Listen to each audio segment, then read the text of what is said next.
Everybody, roll a d20. You know what this is for. Okay. Come on, 10. Oh, everybody. Everybody. Do I add my charisma modifier? Oh, I got close to what I was calling. What did you call? 10. Nice. Let's see. I'm not at the lowest or the highest, which means it's probably even fine. Okay. Whoever's closest what to you the think. middle. Yeah. All right. Whoever closest to the 10. No, it's Wow. Still not me. She's truly in the safest spot. All right. Yeah, the real safety mark is that we have a tie, so there's no way to just pick only one. Exactly. Okay. Well, It's all called right. a roll-off? tiebreaker roll. Yeah. Yeah. All right. Get a load of this.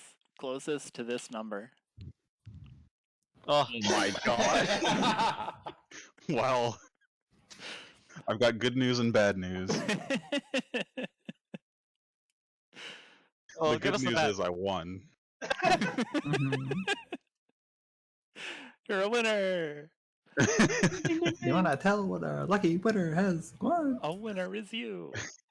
You get to win. You do the recap. All right. Lay it on us. Uh, Here, let me get your You- let me get your You music. won, but at what cost? If you want, we can tag out and I can get on your headset and do the recap. that Alright. would technically be me. Yep. I got your music. Take it away. Yeah, just Thomas with a suspiciously non-Thomas voice. Hmm. Don't worry about it. So last time, there was a dead raptor. We held a funeral. The griffin died. Well, I guess technically that happened the time before, but you know, we killed that griffin who was eating magic, took his eye, went back to town, let all the people know.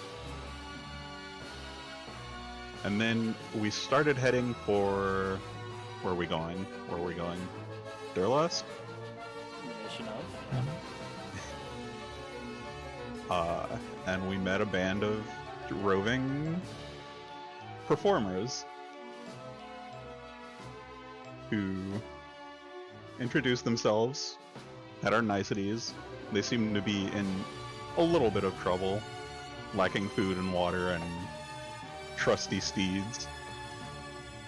And after introductions, we've decided to escort them. Well done. Couldn't have done any better myself. Yeah, they got So blasted here we by are. a sandstorm by maybe, you don't know, maybe a griffin? Maybe. That ate magic? Not sure. Ron said that. There's a chance. We're not positive. And here we are, heading towards the city of Lampshade, the first. Here, let me put you on the fun map. Here we are to the city of Lampshade. You're going east along the sun's path and zooming. And by zooming, I mean traveling at a normal pace. You've got your raptors in tow, or rather, your raptors are towing you. You've got the roving, entertaining band, Kissed of Sun, in tow, guiding them towards Lampshade. They got turned around real bad. You got yourself a piece of that griffin, and yeah. So coming up, trudging through the sands on your raptor. They're making raptor noises.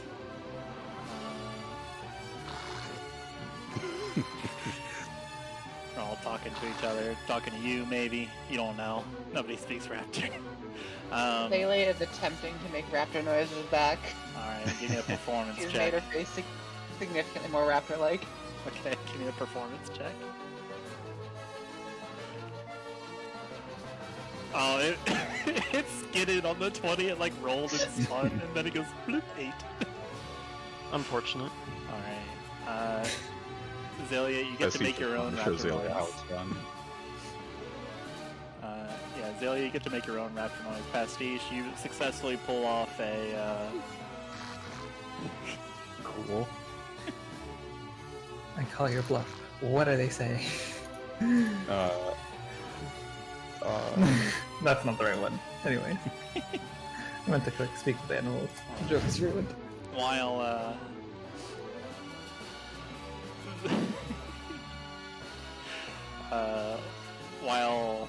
two of your party members attempt to communicate with the wildlife. The trained wildlife, not really wildlife. While two of your parties attempt to communicate with your other companions, trusty steeds. Korikon, the Aldani merchant, brings his raptor up to yours, Zoaz, and murmurs as quietly as much as the crustacean can. Zoaz, where's King?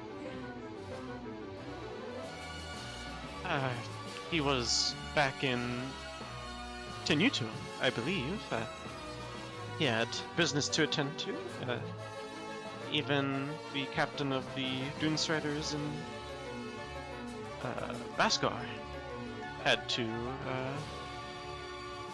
go and visit. Twig, you're sharing Zoaz's raptor, I think. Yes. Yes. So you can also hear this. Korikon continues, "This is bad," as Lampshade looms into the distance. Oh yeah, this would be. This is player knowledge. Oh yeah, this would be really bad. Or player speak, not character speak. Though I just kind of knits his eyebrows. Realize the pirate attack on Tenuto prevented these goods from completing customs. King was our bargaining base for entering Durlask and then moving on immediately. We will be stuck. Maybe I hear this, by the way. Probably not. You're too far away. Okay. But if you like, you can realize that there's something going on, and you can try to speed your raptor up. And No, she's making raptor noises. If she overheard it, she definitely could look and save. Korikon continues, "We will be stuck in bureaucracy for at least a week. And with people that know their books no less." Twig shudders.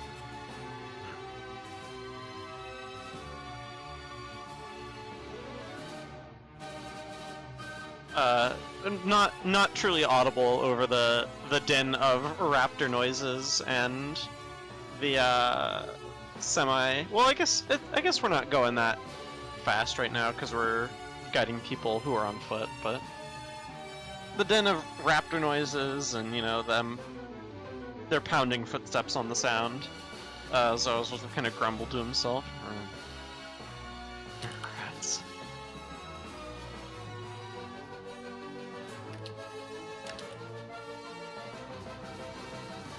Well, as a shepherd, I may not have much sway, but I will do my best, I suppose.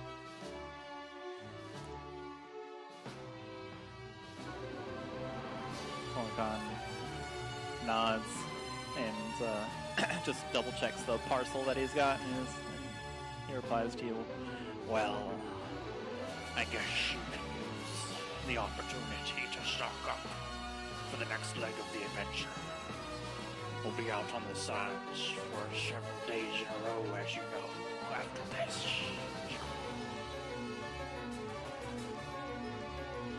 Your true cousin Mac, of finding problems to solve, too. Why not do that?" And he kind of laughs. He thinks he's very funny. Zoaz has a thin smile on his face. I was about to say thin-lipped, but lizardfolk don't really have lips. And we'll say, the life of a shepherd, my friend. The life of a shepherd.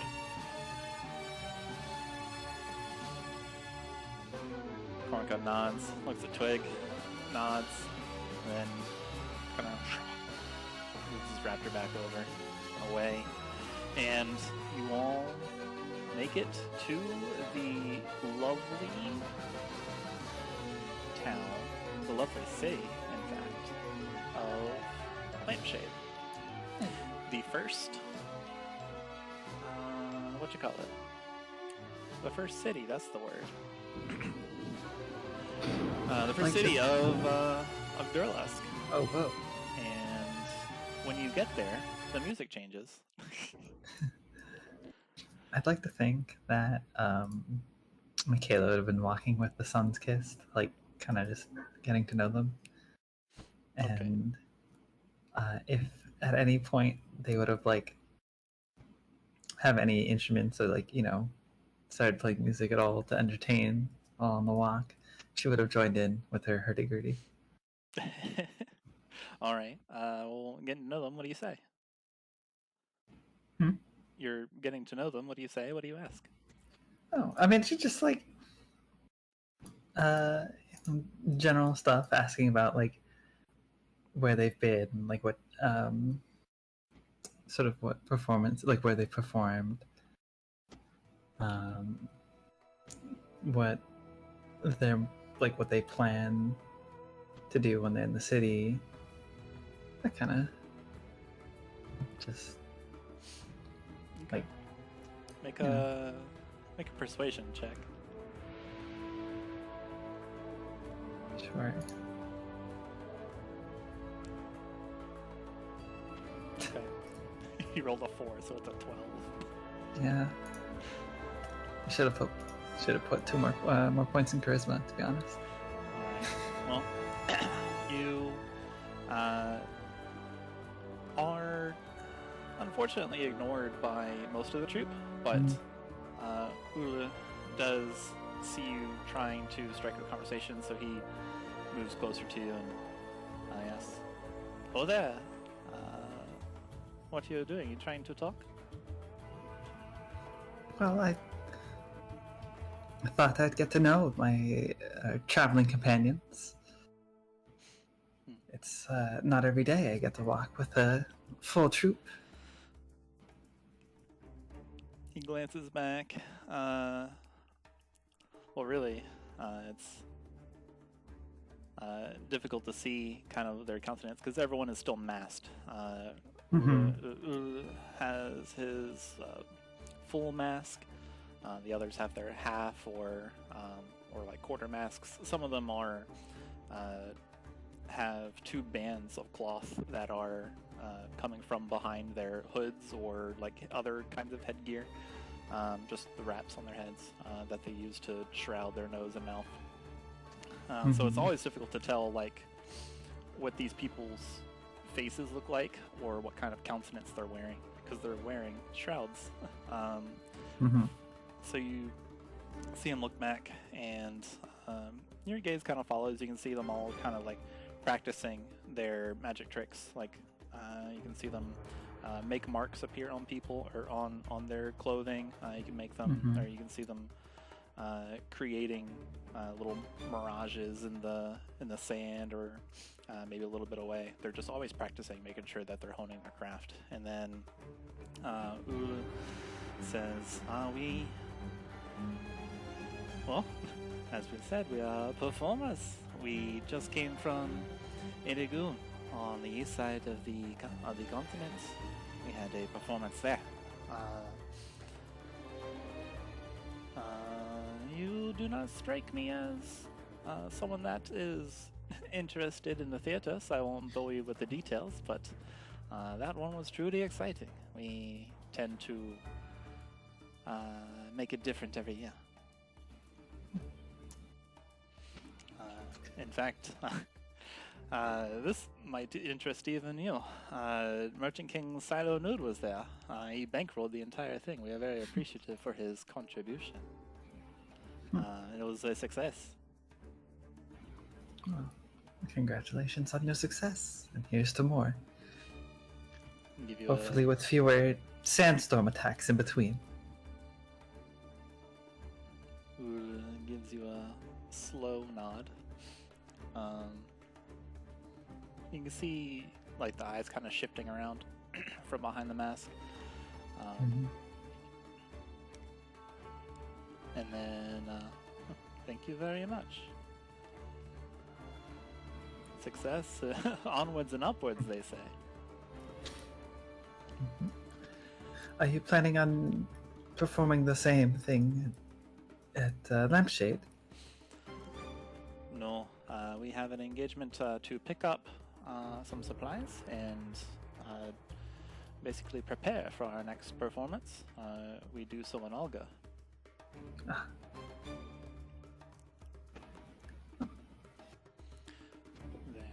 There's an auditorium we're going to perform for the Queen herself.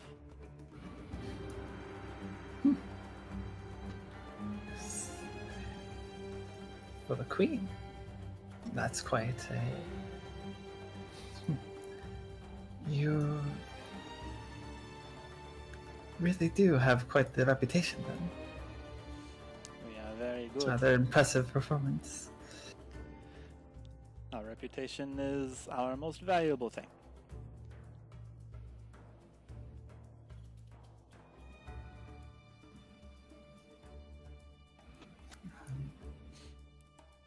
Oh, if you'll excuse me. And he kind of stops walking Sure. and Oh. goes next to Baja. And Sure. you can see that they're just walking next to each other. Not quite sure what they're doing. Sure. Yeah, I mean, don't have to roleplay, but I still think Kayla, throughout the walk, would try to just make small chat at the very least with various different members, just to get to know. Sure. Just curious. I'll say make just a general charisma check. Just Okay. roll straight charisma. Alright. You get out your Unfortunate. you get out your hurdy-gurdy and you start No.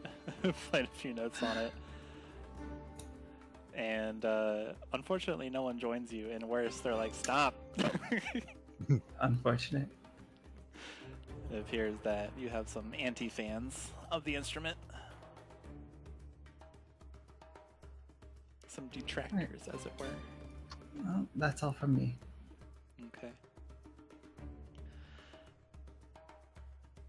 As we head towards Lampshade.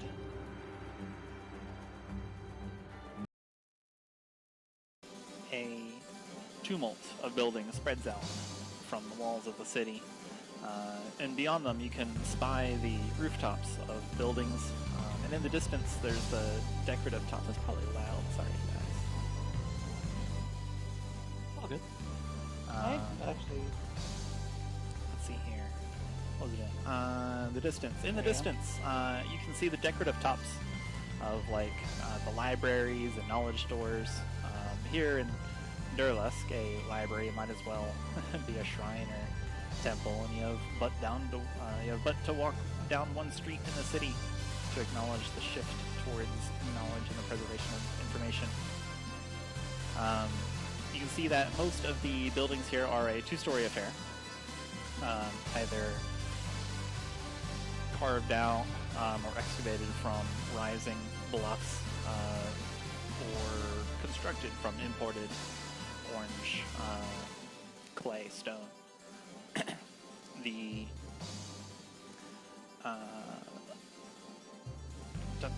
Oh, and then there's tarps that are stretched across the roofs of these buildings, fettered to massive logs into the rock to provide a shade on many of the city's avenues. Speaking of these avenues, there's many shops that face the road, with workshops behind, and then perhaps living space above. There's a road of tinkers, there's a street of potters, now there's a lane of leather makers. There's this sprawling walled city that stretches out, and the city seems like people walk around with purpose.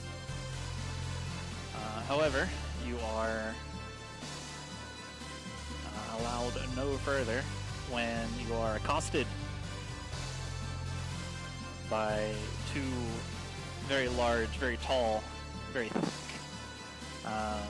loxodons that are adorned in sort of owl motif attire.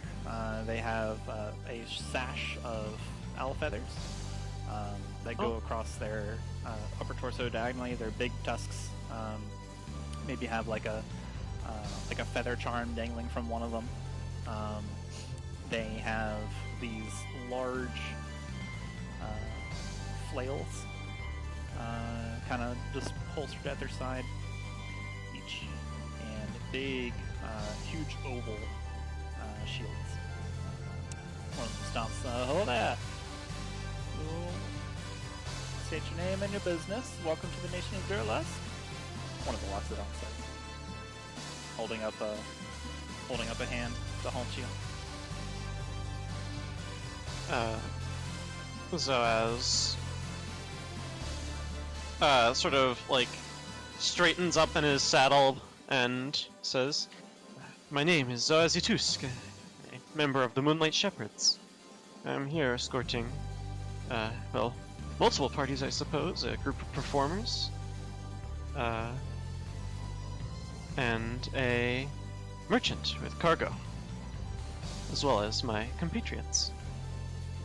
Okay, step forward. He waves you over, Zoaz, and it's kind of like sizes you up, asks you to hop off the raptor, takes your measurements maybe. Zoaz obliges. Yeah, with like a little tailor cord. They check your name against the registrar, and good news, you are who you say you are. You are indeed Zoaz Ituusk. You're there in the list. As you can see, as one of the Loxodons just proudly points a hand, it's like, "Yep, here he is. You're on the list." Zoaz, welcome to Lampshade. Zoaz does a nod and a short bow and will step forward past and then turn around to wait for the rest of the group. You're waved past. They give you just like a hard, strong, weighty clop on your shoulder. Just greeting. Not prepared for this. Zoaz will fumble, trip a little bit.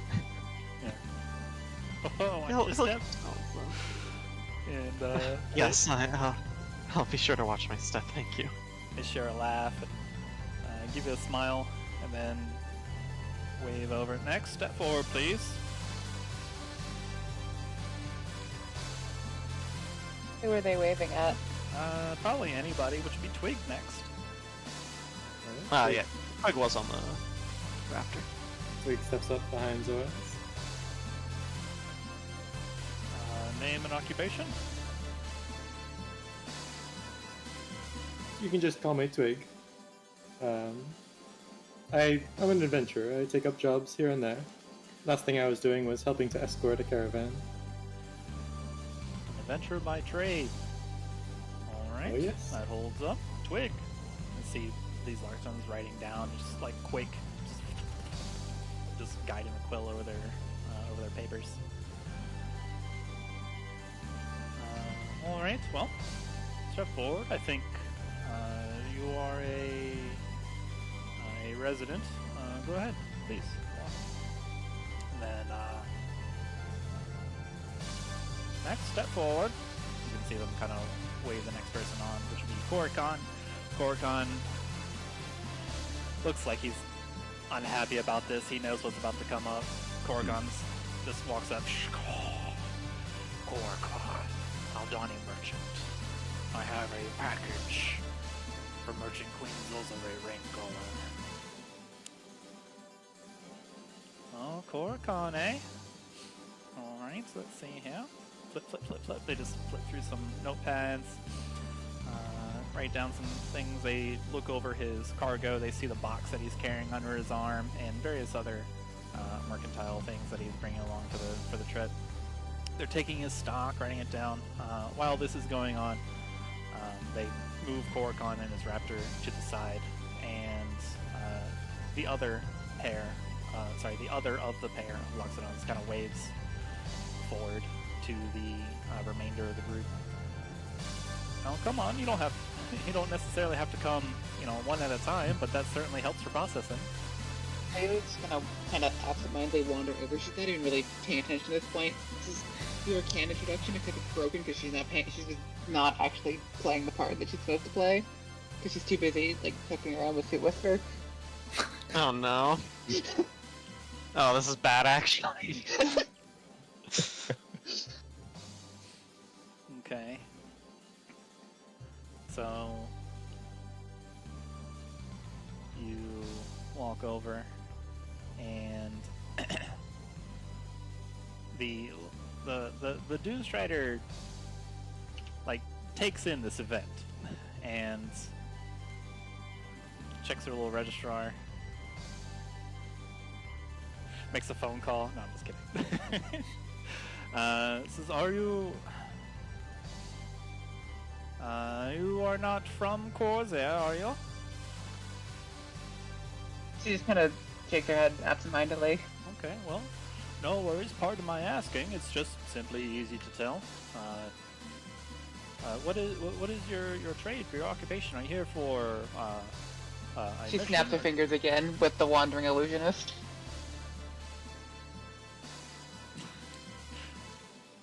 Adventurer by trade. Come on, go on. Enjoy your time here in Durlusk. Learn lots. There's many books, knowledge, tales to tell, legends. And as you walk by, like, he's still shouting off what must be a like rehearsed spiel. Okay, And but as soon as he said like books and legends, one of her eyes is about to flick over to him, like physically through her face. books, legends, anything anyone can learn. You merely have to head to the quickest library or bookbinder. Sometimes our visitors enjoy sort of seeing how the books are made. Finger snap, the magic finger is snap, made. question mark, arrow spinning around. What was it? Finger snap, just question mark, arrow spinning around with the book next to it. You'd like to know then? Well, if you... He turns around and kind of looks around the city, and then motions a hand towards you, Xalia. It's this big, huge, probably like the hand and the forearm is as big as your head and upper torso. The dude's big. And he motions it towards you, and then he seems to give you directions. If you go down this avenue, turn left, and then if you head mostly north, you'll come across the people call it the square, but its official name is the Damselduck. And then if you go there, head north, you'll come across the bookbindery. It is called the Lamenting Spine. I'm not sure how they came up with that name. I thought it daft, but no one listens to me because I'm not part of that guild. Xalia will excitedly nod, just kind of do a bow thank you, and immediately just start power walking off in that direction. Alright. Someone's come to the right place. Next, please. Pastiche will step forward. Greetings. Name and occupation, please. The name is Pastiche. I'm an artist. Ah, so you are. Go along, Pastiche. Your reputation precedes you. Thank you. And he'll walk by, chest held high. Next, please. Makayla would go back up, do a little formal bow, say, Makayla of the Nesha Wake. Here just to visit, traveling with kind of gestures to everyone who's passed, and Chuman, just passing through, really. Neshir Wake. I thought they were in Hollandus at this time of year. What separates you from them?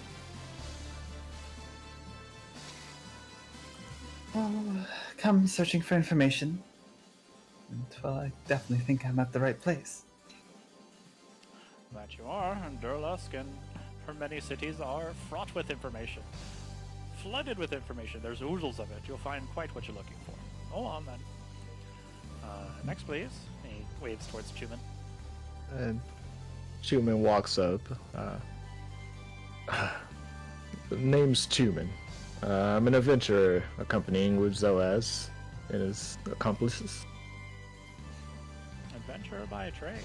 calls back over. Zoaz, Shepherd, you've got many adventurers with you this time. It is a long story. I am full glad for their help. Don't believe I would have gotten this far without them. Well, anyone who helps out a shepherd, well, go on in. Enjoy your time in Lampshade, lad. Chuman takes a slight bow and says thank you. And then joins Zoaz and Twig. Next, please. He waves towards the entertainer troop. We'll manage to get with Zoaz. Ula heads up the entertainment troop who all approach him at once. And you can hear him say, we are Kist of Sun. We have an engagement here. And then, after preparations are made, we're heading to Alga. There's a little bit of conversation there. Korrikan finally, like, sulks. Goose steps up to Zoaz. They've got me locked down.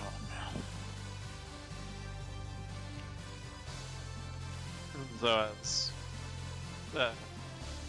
He sort of frowns, like, apologetically, and is like, well, though I would love to help, I am a shepherd. My expertise lies not in politics and such, but in travel and guiding those through the deserts. I hold not much sway in this sort of situation, my friend. He's just kind of like wringing his hands.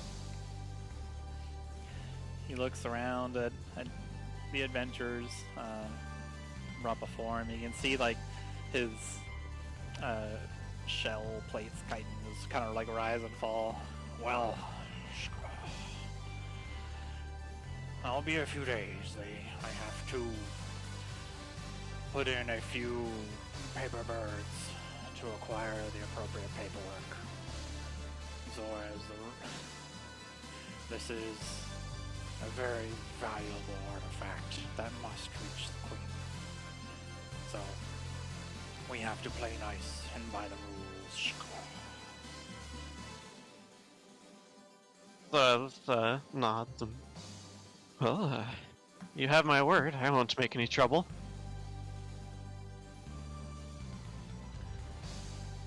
Alright. And I will pray to Selene that you have luck in getting through this mire as quickly as possible. They wish to keep me close, so they're holding me up in their barracks. Don't worry about me, but also... He looks at you pleadingly. Don't forget about me. Zoaz chuckles, puts a hand on Korrikan's shoulder, which How tall is Korrikan? Taller than Zoaz? He's probably maybe about 5'6". Okay. Yeah, Zoaz puts a hand on Korrikan's shoulder, looking very slightly down at him, and says, "My friend, I would never forget." And for everyone, this is where you take the mental screenshot so that you can call me out on this later. Player speak, not character speak. I will be here for, they suppose, given everything goes well, it will take a week and a day before they will release me.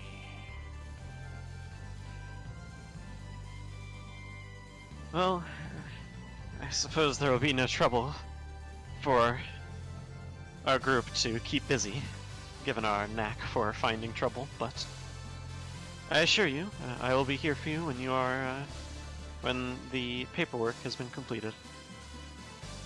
Please, this artifact must reach Merchant Queen Khorzaire. Then he Of course. kind of shambles back He was just saying that only to Zoaz, right? You're all kind of in the same area. He's talking to Zoaz, but it's easily audible by anybody. Okay. Clearly it's all being a problem, though. Uh-huh. What? Is there like a crowd around us? You look around, suddenly aware that people might hear you, and you see people walking around, like just moving around through avenues, but the only people that are near you is the troop Kist of Sun, who, as everyone kind of like turns around, like suddenly like stands up straight and starts looking around. You notice that, you notice that Baza and everyone else, as you are turning towards them, they are turning away and walking away. You can see Baja, the more slender and it's difficult to see kind of what's going on with most of the troop, but this one seems to have a thinner waistline, more effeminate curves, and looks around. And then you can see her get the attention of Rua, and then she points towards some sort of northern direction, and vaguely towards a couple of houses that are on the hills, and then they all depart.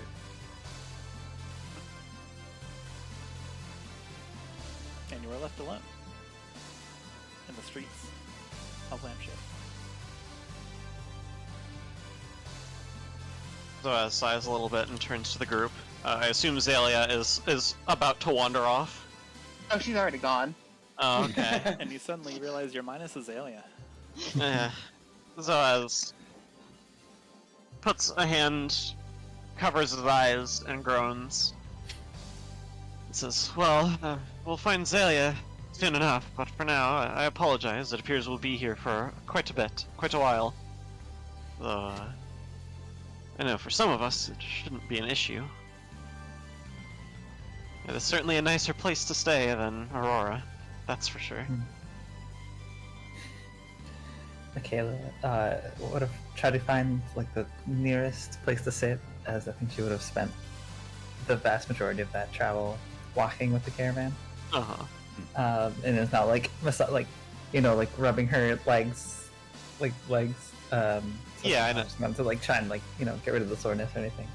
And it's like, I hope so. After that walk, I'd rather not see you so soon. Perhaps I should have ridden on that raptor a bit more, but oh well. Either way, it would be good after our past adventures. Some rest is much needed.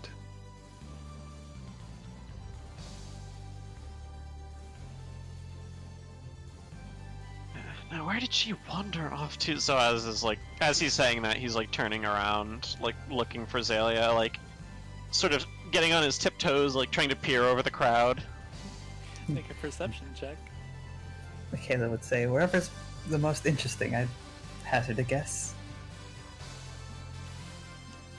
Or inconvenient, as it befits her. Aren't those one of the same? Oftentimes. Still sort of like looking away from the group. Zoaz, your eyes are accustomed to the sands of the desert, from peering over dunes, from looking around tunnel systems, from looking up and through floating platforms, and the blueness of the desert sky. You're oftentimes out on the sun's path, where there are less people. I assume the sands of a crowd are not so much his forte. Indeed, the sea of the crowd are nothing like the sands of Khorzaire, and Xalia has already disappeared.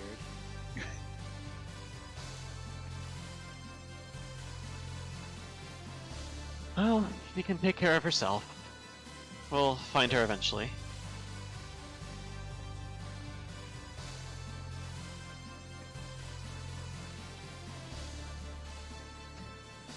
Aelia continuing to make a beeline straight to the...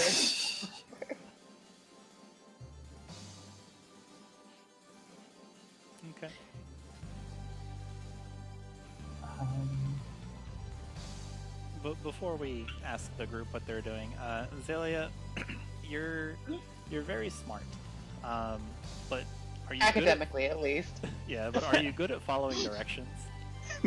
Yeah. Okay. Then, please make me an investigation check with advantage. Okay. Or a survival check, your choice. Yeah, survive. I'm gonna pick the survival. Alright, what's your modifier for survival? No, that was sarcastic. Oh, okay. Alright, yeah, 21, easy enough.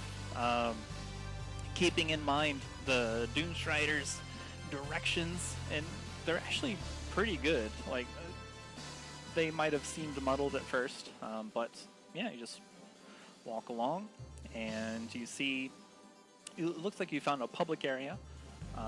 There's just this crisp, what's the word? Fountain.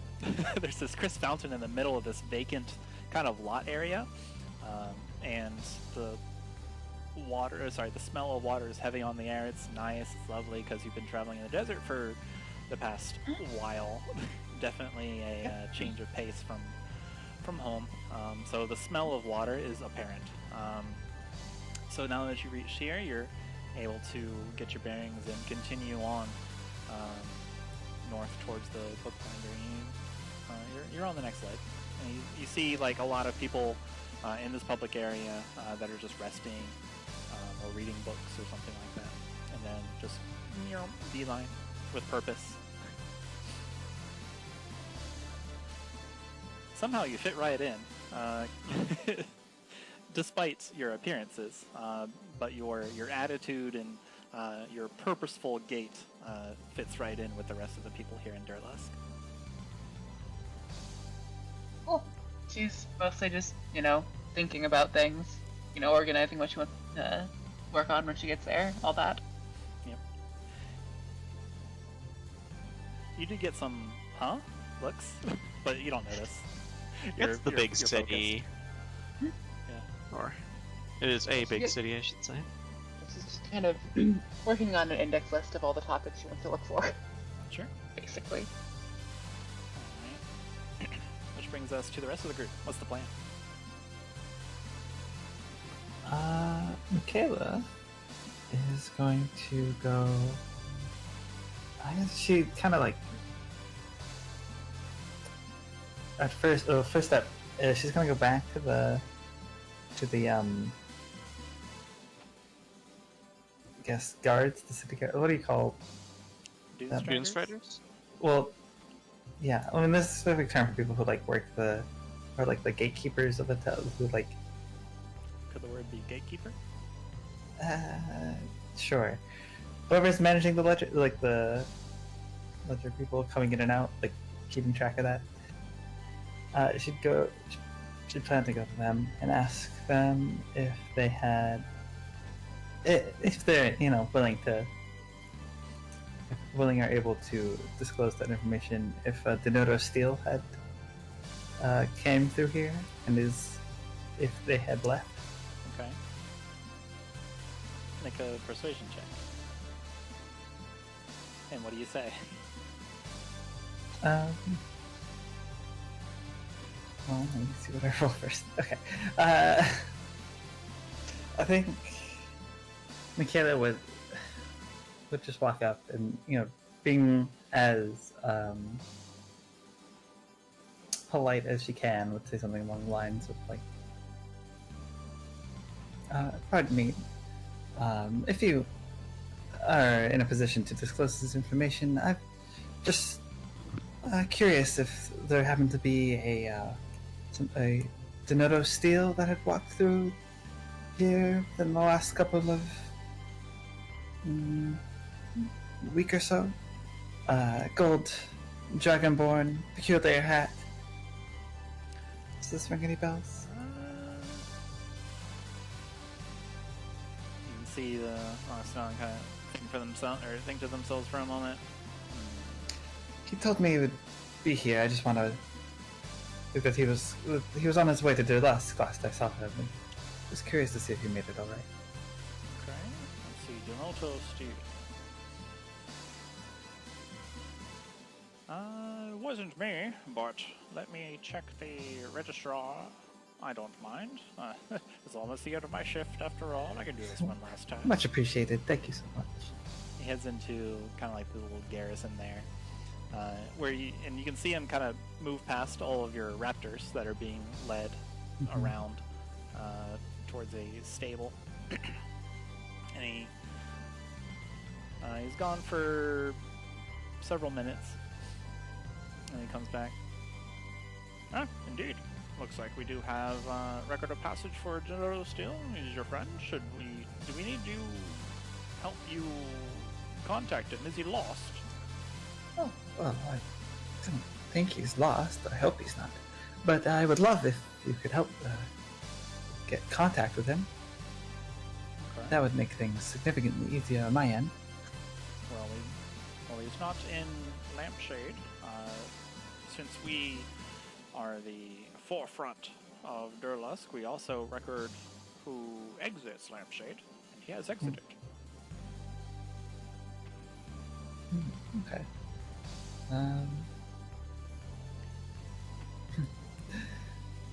It was the type of talk, though you wouldn't happen to know where he went. Well, if he did, that's none of my business. Either Perhaps... way, unfortunately not, ma'am. We don't record Yeah, people's destinations. Didn't think you did.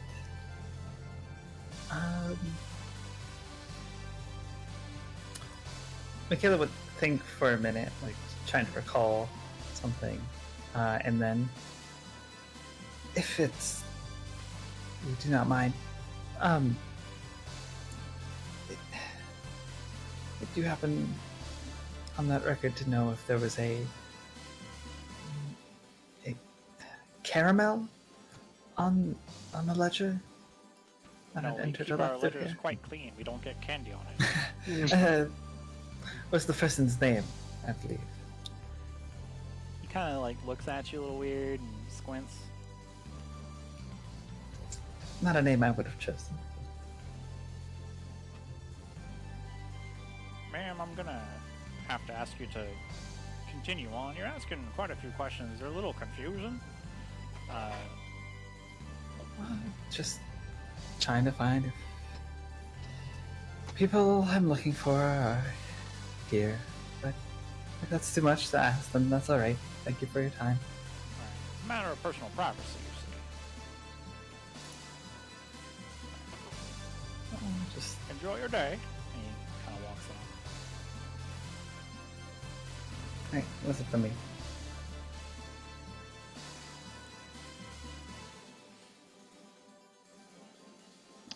Pastiche is going to be looking around, specifically seeing if any part of the city seems more luxurious than the others. Okay.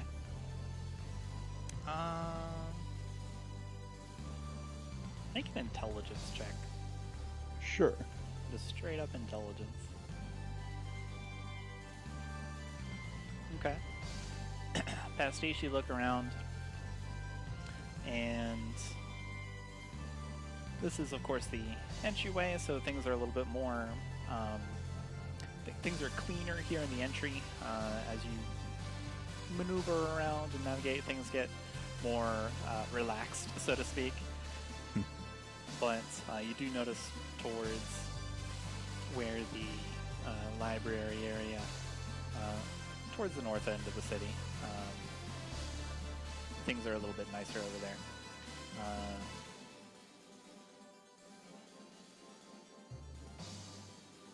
Towards the east, things look a little more like you.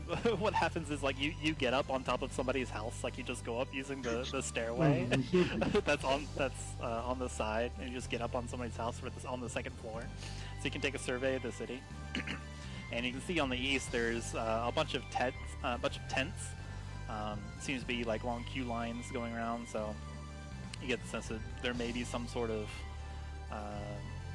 like congregation area over there, something going on. You can see a couple raptors and off to the east. The city doesn't really have a south. You're as south as you can go because it just goes wold. And then Okay. to the north is where the taller library building seems to be, and also where the bookbindery is and that sort of stuff. So like the city has a west, a north, and an east. You're on the west right now. The north seems pretty luxurious. if Lampshade is going to get a luxurious.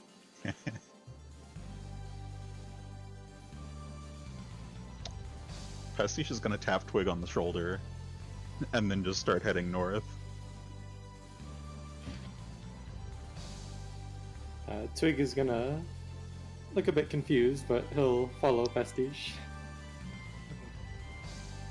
Human having mostly looking around and seeing Pastiche walk away, he's gonna follow as well.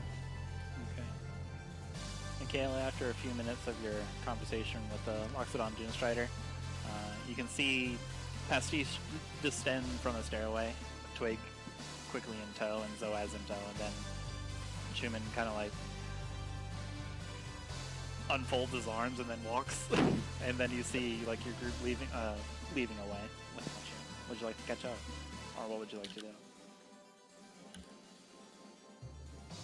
I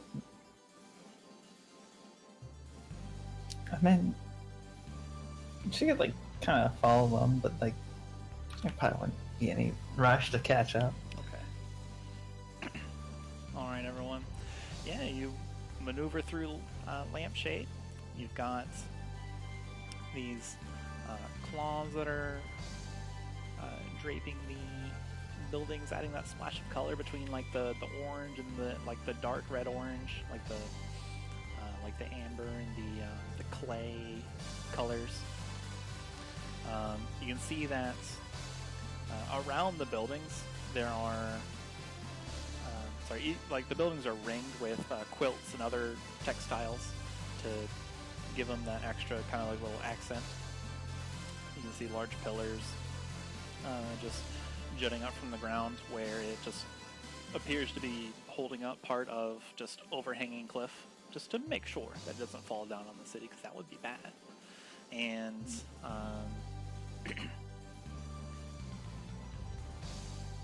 you all seem to come across a couple lanes and avenues. You've got some workshops.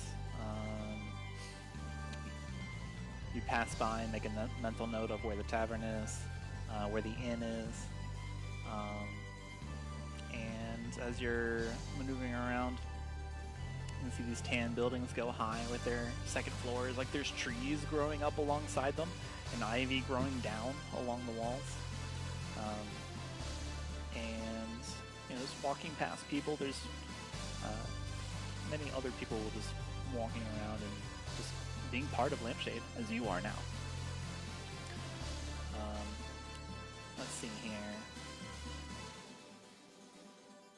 Are you guys, Pastiche, are you going anywhere in particular, or just heading towards that side of town? Just heading that way, Okay. seeing the sights. Yeah, there's many people around. You can see people munching on food. It looks like it looks like everyone has like maybe like a paper plate, or like a small flat rock that they've got food on. Everyone's got some delicious maybe gumbo or some jambalaya going on. Everyone seems to be munching. So the smell of food and spice is hitting your air. I'll say you two arrive in what seems to be like an intersection in the road. So it's wide open, it's vacant, there's many paths to take. You've looked like you found a public area. There's this huge fountain that is just spurting water into the air and splashes down, and people are resting on or near this fountain, reading books or having lunch like many other people are, and many more still are just walking around, taking paths, going west, going east, some going north. You can hear a conversation about someone being very confused about who they just passed by on the street moments ago. There's various conversations flutter in the air, and then the water from the fountain is crisp, clear. It pours out from this central pillar.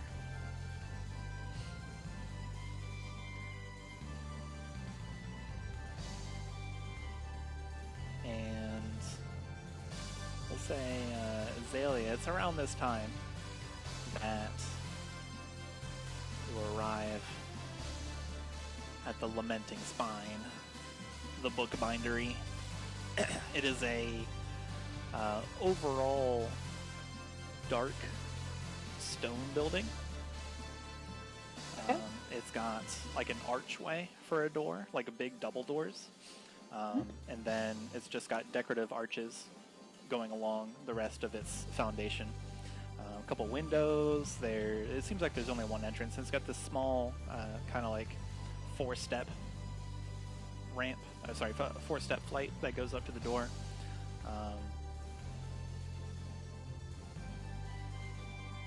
There's a little flip sign that says open.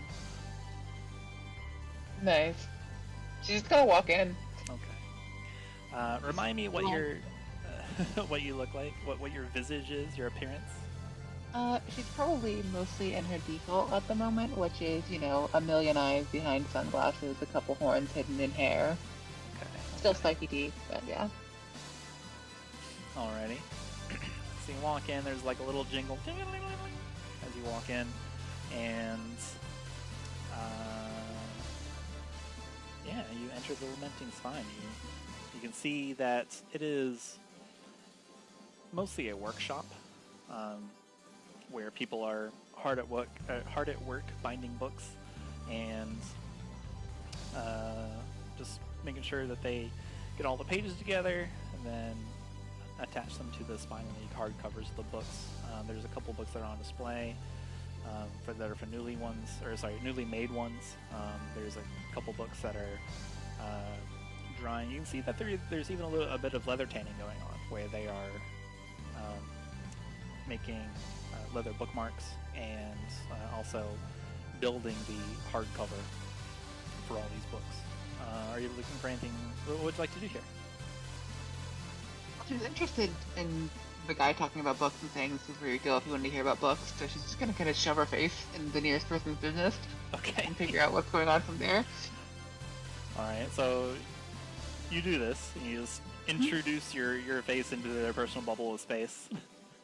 You find a mustachioed man with a hat, and you just kind of like, he sees your sunglasses, and your kind of default countenance is like, oh, pardon me. What can I do for you, Marm? Welcome to, forgive my manners. This startled me. Whew. She's probably just gonna like tilt her head and point at what he's doing and just kind of continue to tilt her head maybe a little bit further than most people could physically be able to do that. Sure. He first nods, hello, welcome. And he gives maybe just the slightest of bows and just extends a hand out to the side. Welcome to the Lamenting Spine, Marm. Here we do bookbindery. All those books that go all around Durlusk, well, you can bet that at least some of them were tied together here. He sees you pointing. It's like, oh, well, what I'm doing here is I'm just getting a book together, really. This one's about... You know, I didn't even look at it. I just started doing it. It's autopilot these days. So tired, really. The head bookbinder, you see, hasn't been out of his home in months, so we've got a little bit of a backup here. So he's working on something. So let's see what this one's about. Let's look together. So he goes up to it, and this one appears to be, let's see here, a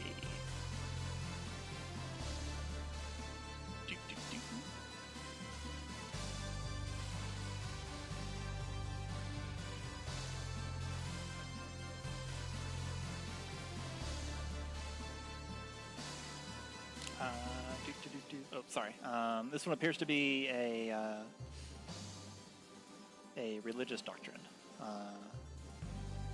You can see the hardcover to the side. It's entitled "Orthodox Treatises of the Elves," and as you and this fellow kind of leaf through it, both of you kind of realize how droll and just matter of fact the whole thing is. And then it's just a written body of the teachings of elves and what they value. Xalia will try to be interested in this and then proceed to fail. He'll see you and kind of sigh, lower his shoulders. Sorry, this one's not very interesting, Marm. But what do you like? Maybe we can. I can set this one aside, and we can look at another one as we bind it together. Hold on, I need to make a wisdom save. Okay. Please fail this. You know what? That's not enough. She's gonna pull out Set Whisper. Okay. Oh, You no. pull a knife on the guy. Okay.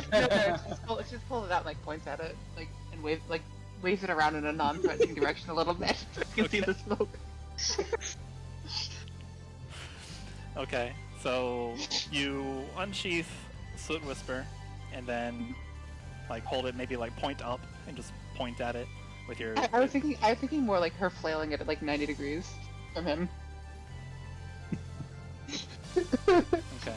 So is this at him or like away from him? Away from him, like she's facing him and she's holding it like directly to her side. I understand now. Okay. So you're just like, She's demonstrating what it looks like when it gets swung. okay. Not very well because she's a wizard. The man appears to be confused.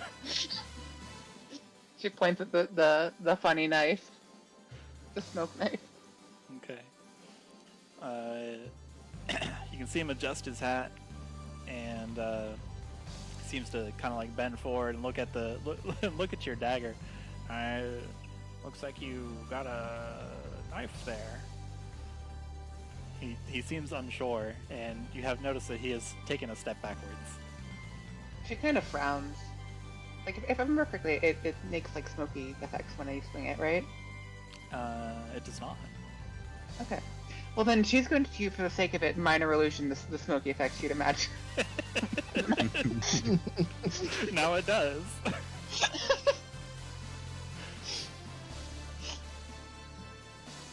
Oh, it makes smoke. That's...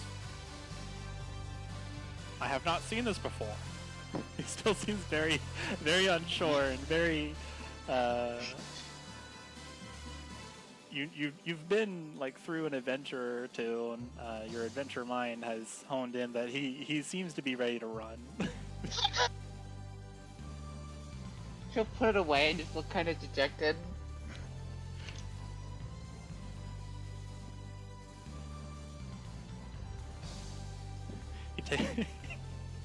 He noticeably takes a breath and then lets it go. Like, oh. What was that all about? What are you doing?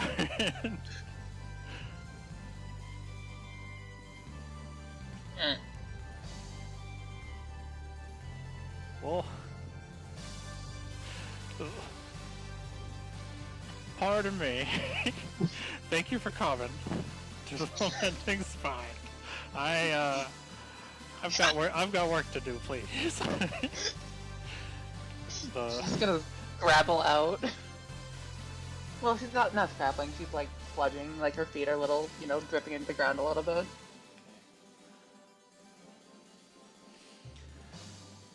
You can kind of hear him sigh. It's like, oh, first the boss ain't here. Now we got hold at knife point. What am I gonna do? She pointed. Okay, to be fair, If someone pulls out a knife and starts swinging it around, I don't care if it's aimed at me. yeah, that's a call everyone in the store material. Alright. Show him her cool toy, and he's freaking out. Uh-huh. That caused like a crowd or anything, just a person waving a sword. Alright. So Xalia, as you trudge out, you can hear the bookbindery behind you just kind of come back to life with like just various bookbinding noises, like with their tying machines and that kind of thing, just flops of paper and stuff. And you were back on the streets of Lampshade.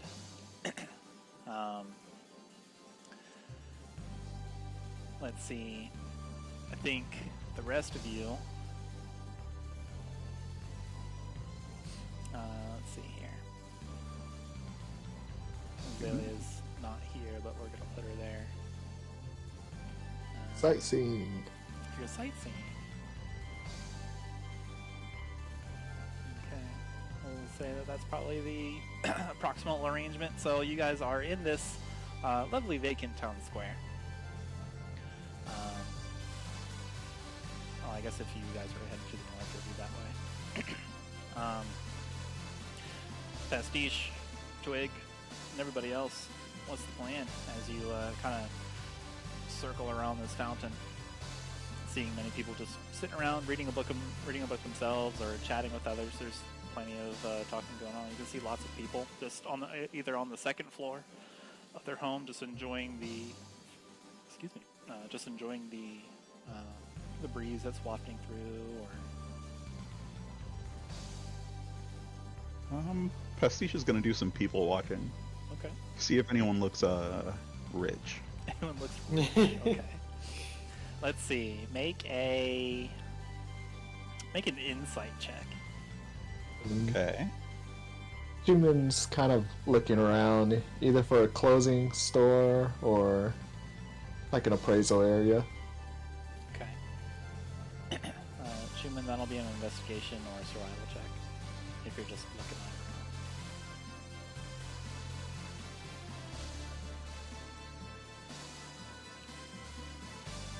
it. Okay. Pastiche, you do see a more, what's the word?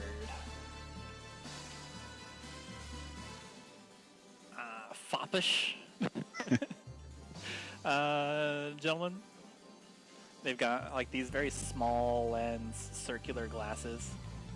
They seem to be looking at the book, and they're just thumbing through the pages, slightly quick. They're just thumbing through the pages with their left hand.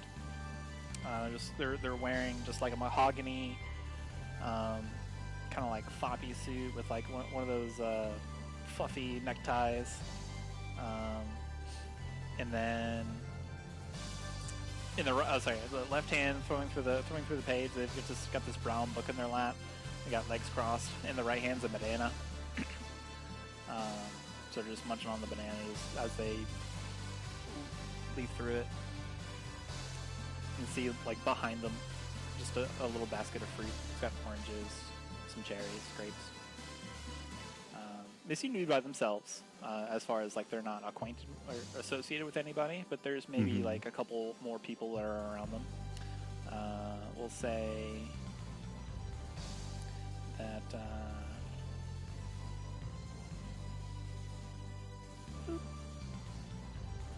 we'll just create a foppish gentleman right here. He's right there. So there's maybe like somebody above you or above him, and then there's somebody off to the side as well. You notice this person. Okay. And then Chuman, you look around and kind of try to become acquainted with the layout of Lampshade, and you don't see any like directions or like a signpost or anything that would say like which store is which way. Just naming the street roads, unfortunately. But you do get the sense that you were on the correct side of town for that, at least. That's all you can tell by just looking around by yourself.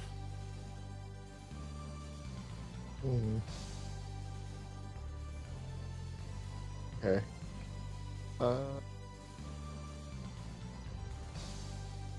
I have an idea, but you can come back to me. Okay, Pastiche. Pastiche is going to approach this gentleman. Okay. Greetings, sir. May I trouble you for an introduction? Yes, hello. How may an introduction, you say? Well, I'll have you know that I am Emelian. Emelian. The name is Pastiche. I I'm new around town. I was wondering if you perhaps have any recommendations. You can see him close the book, and just with his left hand, he very rudely like gestures with the banana. It's like, well, what sort of recommendations? Oh, anything. What's nice to do around town? How could one bolster their reputation? Well, my favorite place in town is, of course, the library. I can recommend that place. The book bindery is pretty interesting as well, but... Why do people treat the bookbinders as a tourist attraction?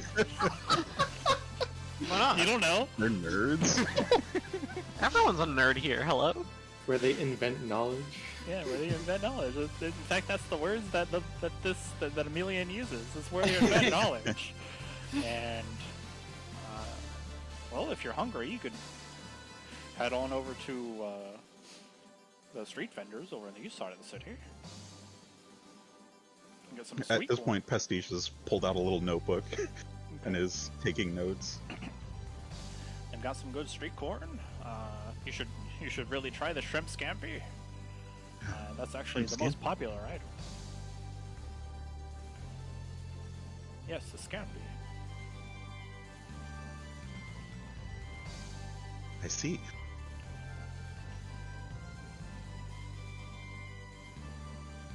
In fact, people say that when you eat the scampi, the shrimp scampi that is, they just feel so invigorated, so rejuvenated, that they can just get more studying done. It's a particular lampshade recipe, you see. But that's over on the east, or you could, of course, visit the library.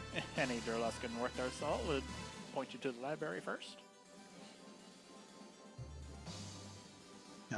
I am quite interested in checking out the library, but is there perhaps anything to do other than read books that need food? You seem like you've confused the man for a moment. It just doesn't compute. Well, why would you want to do that? I understand. What else is there to do? No, I get it. Thank you for your time. Of course. He's going to reach out and shake the man's hand. Okay. Yeah, he's got this smile on, like he puts down the banana in the fruit fruit basket, and then he kind of like against his foppish nature or appearance, he just like wipes his hand, like wipes his hand on his pants, and then goes to shake your hand with that. He's got a smile on. Well, that is all I had for you. Thank you for the warm welcome, friend. Indeed. Pastiche, will you be staying here long?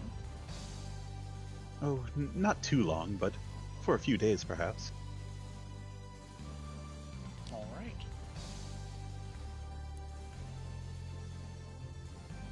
There are other things to do, but I may not be the best person to ask about that, as where I only have particular interests.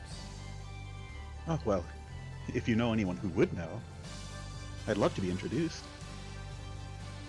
All right, well, he seems to look around and like think for a moment, and then, almost as if on cue, Pastiche, you hear an explosion Okay. from across the city, and Oh no. just boom, like huge explosion from across the city, and amid shrieks, and like there's this burst of energy, whereas people like just like get up, their books flop to the ground. Emilian stands up, his basket of fruit is cascaded over to the sands, and then trying to see where it is, you hear something, and then out of the corner of your eye, Xalia, you see this too, because it is very high up. The quickest of glances upwards towards the blue sky of Khorzaire reveals to you a ball of flame that is hurling towards you from the sky over the rooftops, Pastiche and Twig. Oh, The fireball has red hair, is screaming, and appears to be attached to some sort of contraption with wheels. What do you do? Quick decision.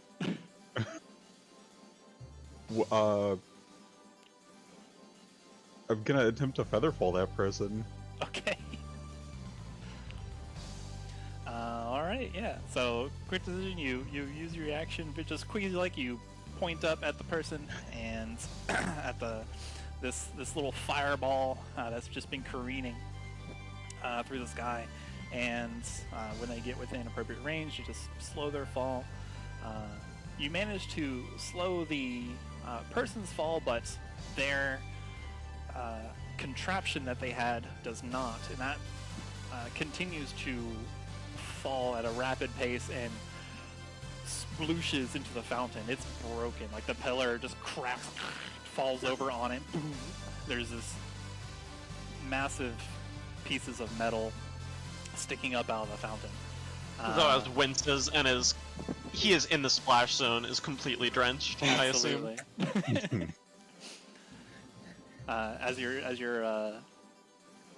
As your tattered clothes no longer protect your scales fully, like gets under your clothes too a bit, where it splashes where it's open, and very gently falling towards you, Pastiche.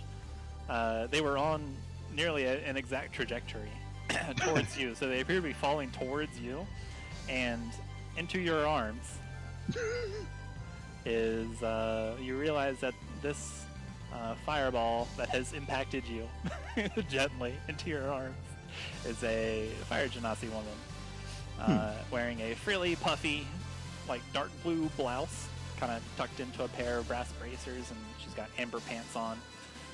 She's got this demure face that looks up at you with orange eyes, and her red hair is not only like fire, but the tips are inflamed with embers that lick the air.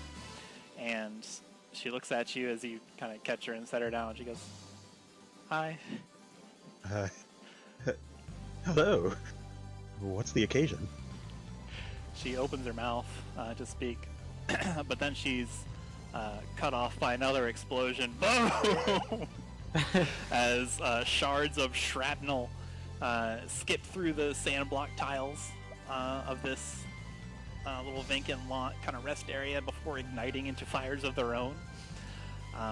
And she like jolts to the side with the loud noise, and you can see her eyes kind of go dizzy, and then she snaps back to attention and looks at you and looks at these little embers that are cascading out of this machine, which you now realize is some kind of bicycle. And she looks at you and is like, oh no, they escaped! Quick, stick them with something sharp, it makes sense, I promise. And I need everyone to roll initiative. Oh no. I like to think Makayla was like poking, trying to like poke at it to like move it a little bit, like whatever like fell in the fountain to try and get a better look at it. Yeah, it then explodes. With her staff. no. It explodes horribly.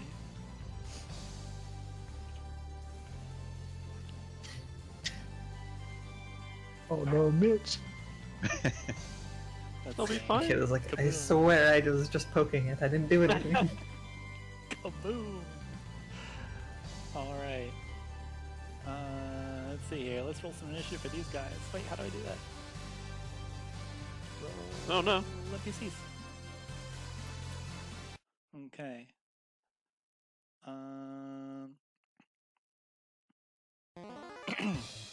So, the explosion rocks this area, and these, like the fires roar with magic just from the arcane weave, and vaguely resemble winged humanoid figures as they turn towards you in the crowd.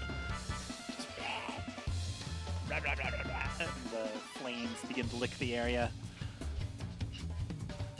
as this little kind of vacant lot is rocked with the sound of the explosion. Zoaz, What would you like to do as these flames start descending on anybody and everybody in the area? Okay. Zoaz, completely bewildered by the turn of events, is first going to ask if there should be music playing, and second is going to cast a... Yeah, there's some music. Okay. I will reload after taking my turn. Is going to cast Spiritual Weapon.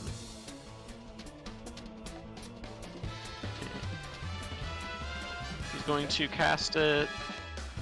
there we go. Now it's playing for some reason.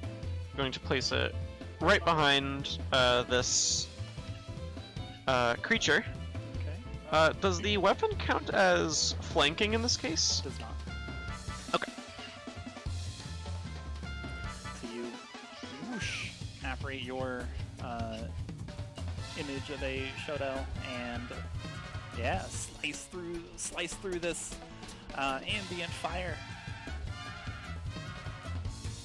Badink. A little bit more of... And I suppose Zoaz will take a swing with his Shotel. Okay.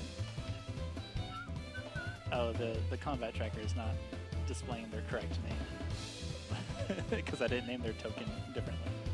Oh. Oh no! Zoaz trips and falls on his sword. Yeah, trips. Zoaz, perhaps still a little. Your body itself is still a little shaken from the explosion that went off right next to you, and you misplace your footing and stumble into Makayla. Oh. And then the rest of these losers are gonna get their names updated. Oh no. Okay. Let's see. This one. That one. Okay, these three are gonna descend upon Pastiche, Makayla, and Chuman, just the nearest people. Oh wait, no, the nearest person is this one. Pastiche, look out, because there is fire coming. It kind of swirls up into some kind of like claw-like looking thing as it slashes its wing against you. It's scorching hot. Oh. Fortunately, Pastiche was prepared. Whoosh. Makayla. Is this one flaps up and just runs over to you with just a series of explosions and just and then slices at you with its explosion. Does a 17 hit? Yes, it does. Okay. Look out, 8 fire damage. And then this dude, that hits him. You can see this innocent bystander gets sliced up with this by this ambient fire, just as it swipes forward with this tendril of fire, and just there's a little mini explosion. And you see this dwarf kind of stagger back, breathing heavily already. Which brings us to Chuman.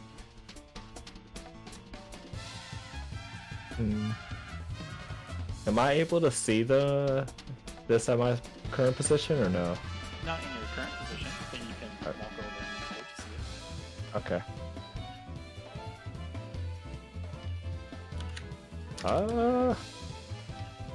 What would you like check to do something as the real quick. explosion rocks the vacant lot and these little fire weirdos are just exploding everywhere?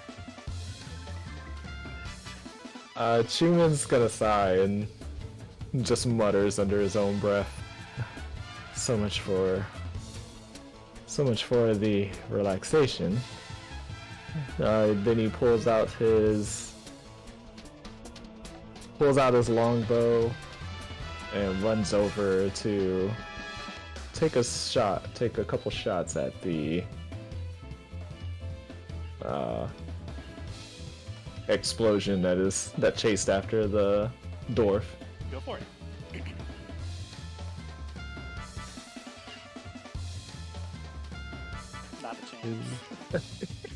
That one hits.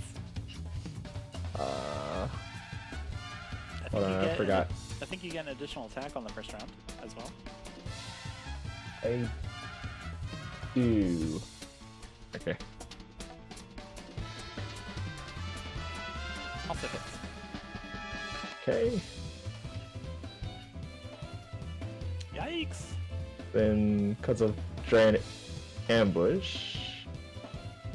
Alright. Yeah, how do you want to defeat an explosion? Let's see. Chuman, after running over to look at the explosion that has chased after the dwarf, sees a slightly brighter section within his body, and he takes aim and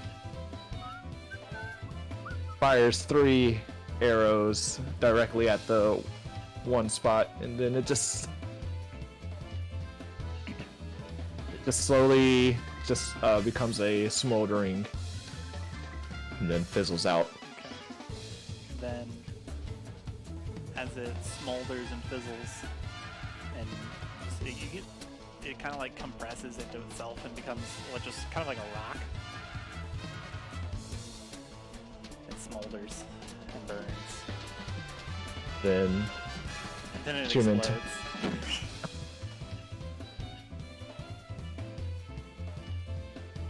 Let's see. Alright, great. It explodes yet again, and then the dwarf is thrown from the balcony. And he's pretty dead. Oh. And as it happens, Chuman wasn't actually paying attention to the explosion part, so he already turned around. You hear in dwarf. Dwarf make a different screaming sound than everyone else? Well, clearly. You just did, so... Which brings us to Xalia. You have just arrived on the scene, surely intrigued by the explosion and the sight of something careening through the sky. Yeah, she's curious enough about that. Okay. It will say you've used your movement to get here. What? I think, honestly, she's kind of in a...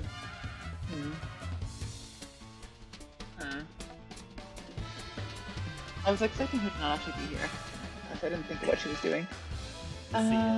You see like half of a contraption, like sticking, like half of like a metal contraption sticking up out of a destroyed fountain. You see... She's gonna go straight for the contraption. Okay, you see chaos among your friends. You see chaos among the populace. Yeah, she's gonna dash and go for the contraption. Radical. You get up to the edge of the pool, and you can see that this contraption, it appears to be something of a bicycle. There's something. There's like this huge metal. What looks like a backpack. You're only able to tell, and just like in the quick moment that you're able to get up here. And it looks like just a metal backpack. It's torn to shreds. It's got like the metal's like bent back on itself. Just. All right. That is your turn.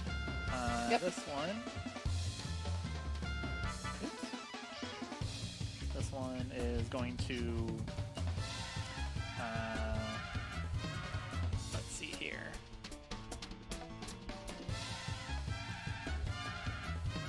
This is going to move. And how it moves is it turns into a laser beam. Oh. And there is a scorching blaze as it zips past Zoaz. I need you to make a dexterity saving throw. As it scorches through you, and then the line just explodes on the way there. Just whoops, that's too much damage. 5 fire damage to you. Oh, okay, so I'll just apply half and then add 1 HP back. Okay, which brings us to Pastiche. You've just set down this Fire Genasi Lady, when no later does the fountain explode, and then now there are all little fire motes around you. Help! Pastiche is going to quickly turn to the fiery-haired woman and ask her, "Do you fight from close or far?" I got a knife. And she proudly holds out a dagger. As he vanishes and reappears on a nearby rooftop. Okay. Okay, goodbye. Okay, bye. And I like to imagine you just like you blink with her still in like your arms. You just like drop, still feather falls, but like drops. Yeah, she does like the cartoon arm waving. Alright, what else you got? That's it. That's it? Yeah, I've retreated to safety. You got an action. I do. Okay. Not Pastiche's problem.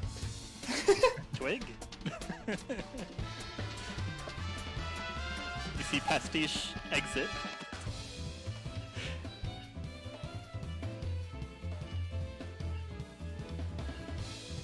Twig? Okay, I didn't know I was muted. Oh no. Twig is looking at the explosion near the stairwell, and he says, "Careful, Pastiche. I think they..."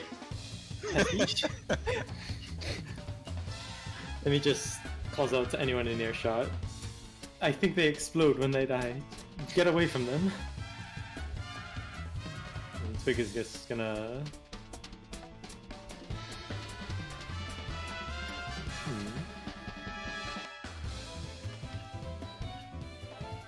He's gonna step away and take a swing at this one. Okay. Do it. You hear explosions behind you, explosions in front of you too, and then you strike the explosion, just Go ahead, a 21 hits.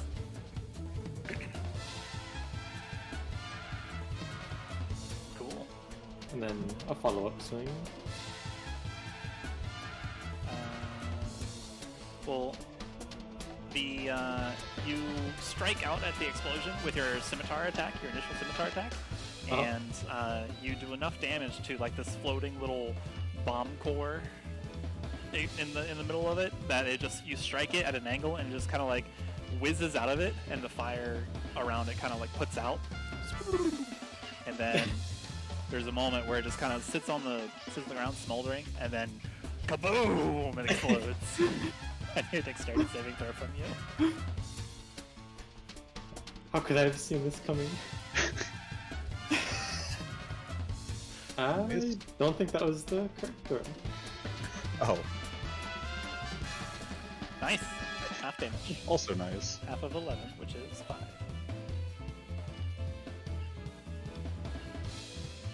Alright. What else you got? That's it for me. Okay. You still have your bonus action, Oh, that's true. if you would like to use it. No, I think Twig would have used it, swinging through the flames, Okay. which is dagger. With a swirl, you give this explosion its comeuppance. Speaking of comeuppance, it has come up to this explosion's turn. It's going to attack this dude by...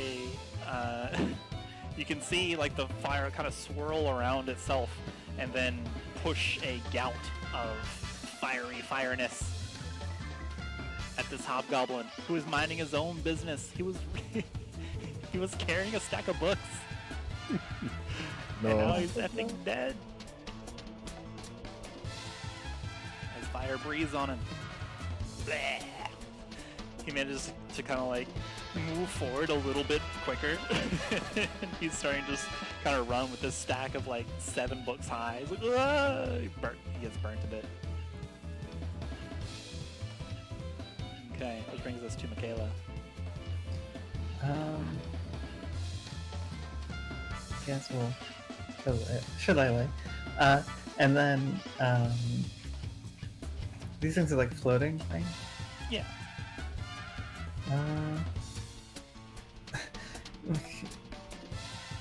They're like on fire, like, you know? Yeah, they appear to be like floating rocks that are on fire. They seem to vaguely resemble winged humanoids, like they've got that shape. Okay.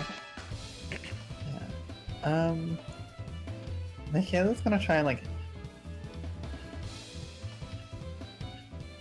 I guess this will be well. She'll just swing at this. See if it gets a hit. At the one closest to her. Yeah, it hits. Alright. Don't care that much about the damage, but.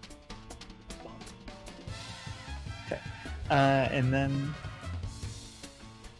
I want to use. Can it make me a DC 15 strength saving throw?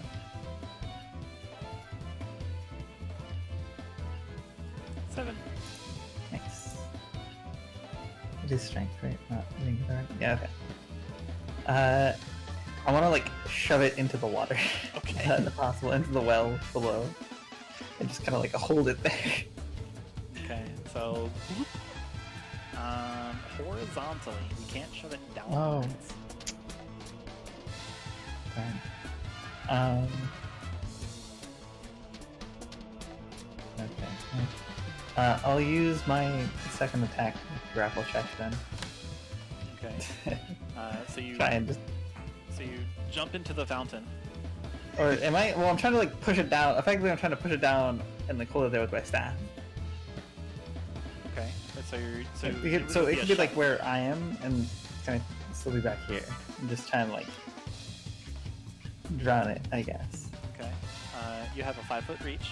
You have to get next to it. Could I say I moved it here instead of there? Yes. Okay. And now the grapple check. Is strength, competing strength, or strength versus their For you, it's an athletics check. Mm-hmm. And then they can choose. The uncontrolled explosion will use acrobatics. Wow. It's a floating rock. It's kind of difficult. Actually. It is. Yeah. Plus you're getting burned. Yeah, it's hot. Very It's like Well, sure. Depends on her. Okay. Which brings us to this fiery-haired woman. She has a knife. And by golly, she's gonna stick him with it. Alright. She gives a battle cry. Get back in the box! As she clangs her dagger against this thing and does respectable damage, all things considered. You can see her kind of like, you can see on her bracers, like fires kind of swirling around it. She kind of looks down at her bracers. She's like, "Argh!" You can see frustration building in her countenance. Which brings us to glorious gladiator Mitch.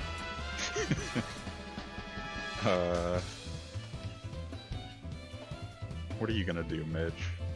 He can do anything that is not an attack. Yeah. Anything. It's not an attack roll. Mitch is going to squawk loudly, fly around in a bit of a panic, and then try to perch on this man's shoulder. Okay.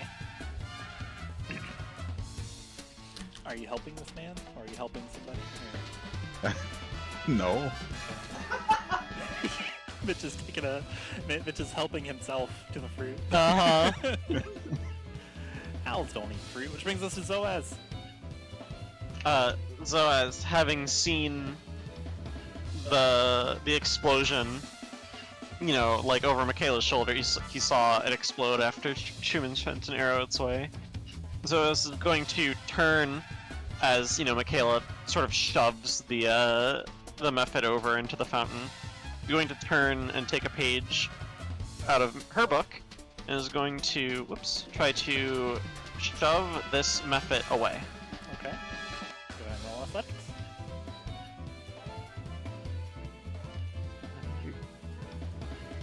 Big money, no whammies. Ah! Wow. Whammies. All right. It was so It close was very too. close. It's very close. In that case, you gotta push it, and then it's just fire. Like it's all fire. uh-huh. It kind of explodes on you, and it startles you for a moment, so you don't get it all. In that case, It's like when you're cooking the frying pan's like super hot and it startles you, like. yeah, we're gonna have one more of our good friend Spectral Weapon Okay. attacks, which I have to go up for. Oh, yeah, this There dude we is running with his books. He's out of there. 14 hits. Nice. Damage. Ouch. Bing. Good. The spectral shuttle swipes through with the power of the moon goddess. And Zoaz is going to do his best to get in between this explosion and whoever's behind him. Okay. That's the end of his turn. You position yourself and widen your stance, giving a guardian stance. This dude is trying to get out of there. And there goes Mitch. Dude's also leaving. Let's see, this one also leaving. That dude's dead. Leaving. Alright. Which brings us to the uncontrolled explosion. This one explodes and swipes out against the fiery-haired lady. Misses. She bats the rock away with her bracer. It seems to be made of actual metal, not imitation metal. This one is going to breathe fire on Makayla. The fire swirls around and then please make a dexterity saving throw. Another 11. Okay, 5 fire damage to you. As the rocks kind of like swirl around Makayla, just whoosh, whoosh, whoosh. Generally, like, is spinning around. Which brings us to Chuman.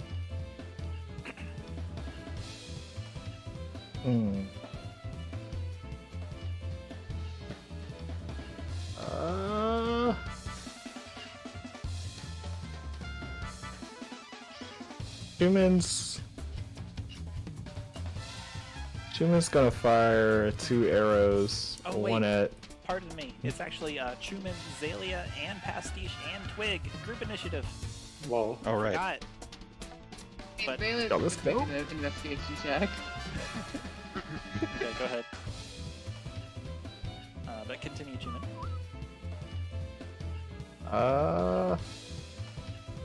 Hold on a second. Lost my. Okay. Chuman, your gaze lingers over, moves over to Xalia, who is just stomping into the fountain, and she immediately besets herself against this contraption. Xalia, you discern that, yeah, this is absolutely a device for personal locomotion. It seems to have been extremely modified.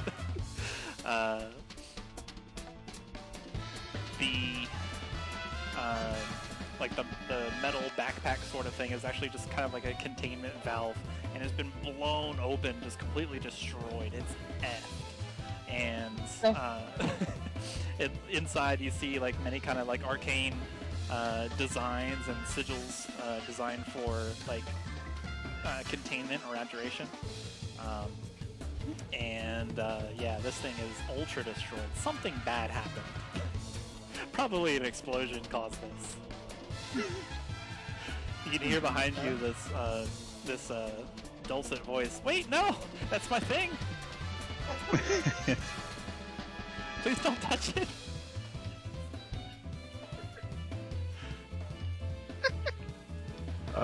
Bailey continues to touch it. No! Chuman's gonna Help me get him move back in! over. Chuman's gonna move over and not even listening. He's gonna throw up the explosion right next to the Genasi. Okay. Go for it. Yeah, it works. And then it gets pulled closer.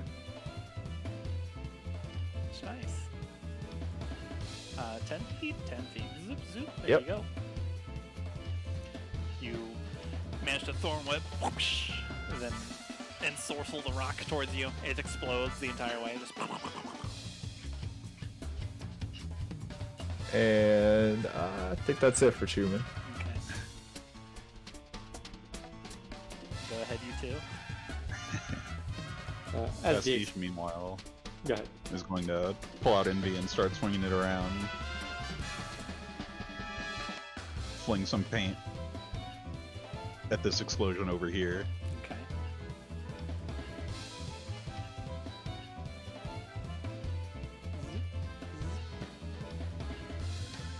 Dang. Stealth explosion. As the paint goes through it, it just explodes. There's a particularly fair enough. forceful explosion.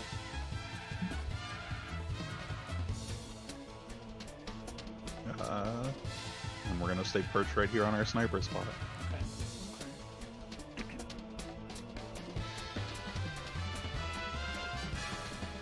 As Chuman is pulling the explosion closer to himself, Twig is going to take careful aim and throw one of his daggers at the explosion. Okay.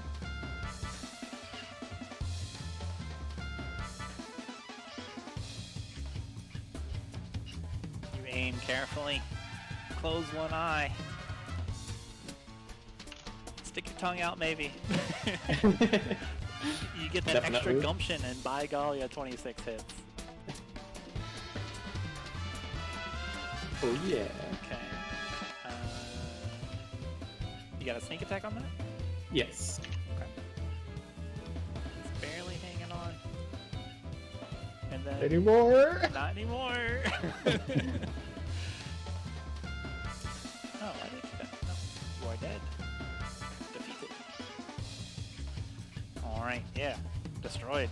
You take careful aim, and then you wing a dagger through the air.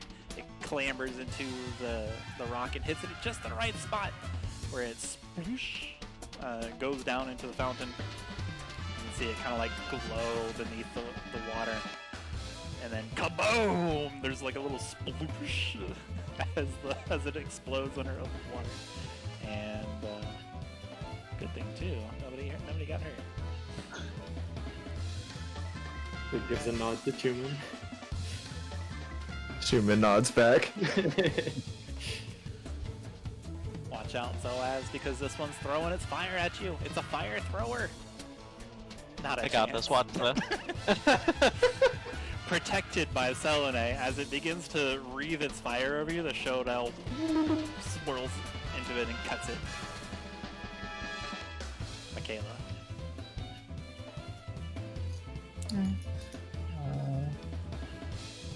Yes, she's just Unfortunate. gonna try and swing it away and get it away as far as she can. This is Okay. several hits. I'm gonna use the so I need a strength saving throw from that thing as well. Okay. Unless I guess this kills it, in which it automatically kills it. Rolled a 17. Alright. That's gonna not move. Cool. Okay. You do... Excuse me. You did 11 bludgeoning damage. That actually destroys it. Oh, okay. If that destroys it, then it automatically fails it, right? Because it's dead. Yeah, like it certainly can't make it. So it fails it, yeah. 15 feet. Sure.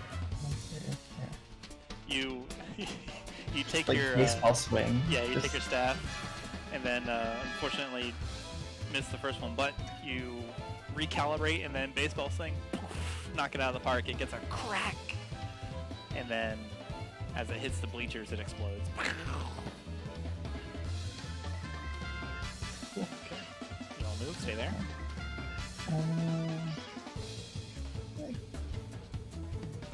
I guess we'll Which brings us up to the fiery-haired woman. She begins to coalesce some fire in her hand and then kind of like face palms herself, like, oh, stupid, and then runs up with her knife and then jumps over a pot. Go back in the box!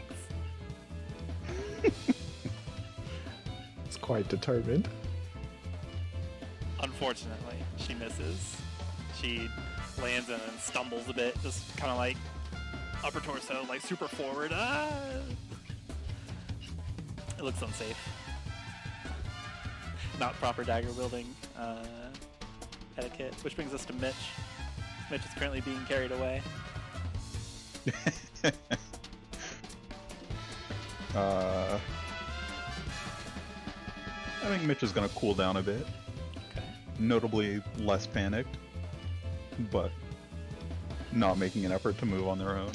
Okay. Hoot hoot. Continue to be carted away. Let's do that Distant hoo hoots. again. Yeah. Hoot hoot. Everybody is departing the scene. Because things are exploding and on fire and they don't want it. These people like go around and go inside their home. Which brings us to Zoaz. Zoaz, it appears that there's only one exploding rock left, and you've been mostly left alone in the area here. Question. If Zoaz were standing here, could he attempt to push the rock to here? Sure. Okay, Zoaz is going to try that. Okay.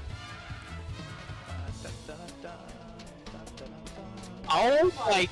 god, that's three ones in a row. Poor Zoaz. Okay, well, the scimitar is trying again, and I don't feel like scrolling up, so I'm just gonna recast it without using a spell slot real quick. Okay. Oh, there's also a you should have control over the spiritual weapon if you double click on it to bring up its character sheet. Yeah? If you go to its features, there's a Oh, I see. I didn't know that. I Now I know. You are the best. I am moderately okay. That it? I saw it flash that one on the dice. I was Considered. going to scream. Dang, that's a lot. It Alright, sure is. Holy crap. Let's go, Zoaz. That is enough to do it. Take us out of combat. Zoaz meekly attempts to push an explosion away from himself, fails miserably. In the process, the Shotel careens over his head and just overhead slice cuts the rock in half. And then it falls down to the ground. Kind of like bobbles for a moment. Bobble. Shakes. Wiggles. Rocks. Kaboom! I need a dexterity saving throw.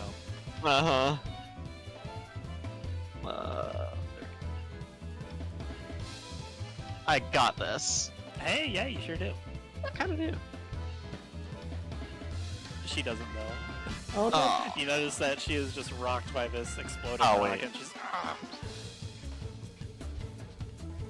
I applied the damage to the Shotel by accident. I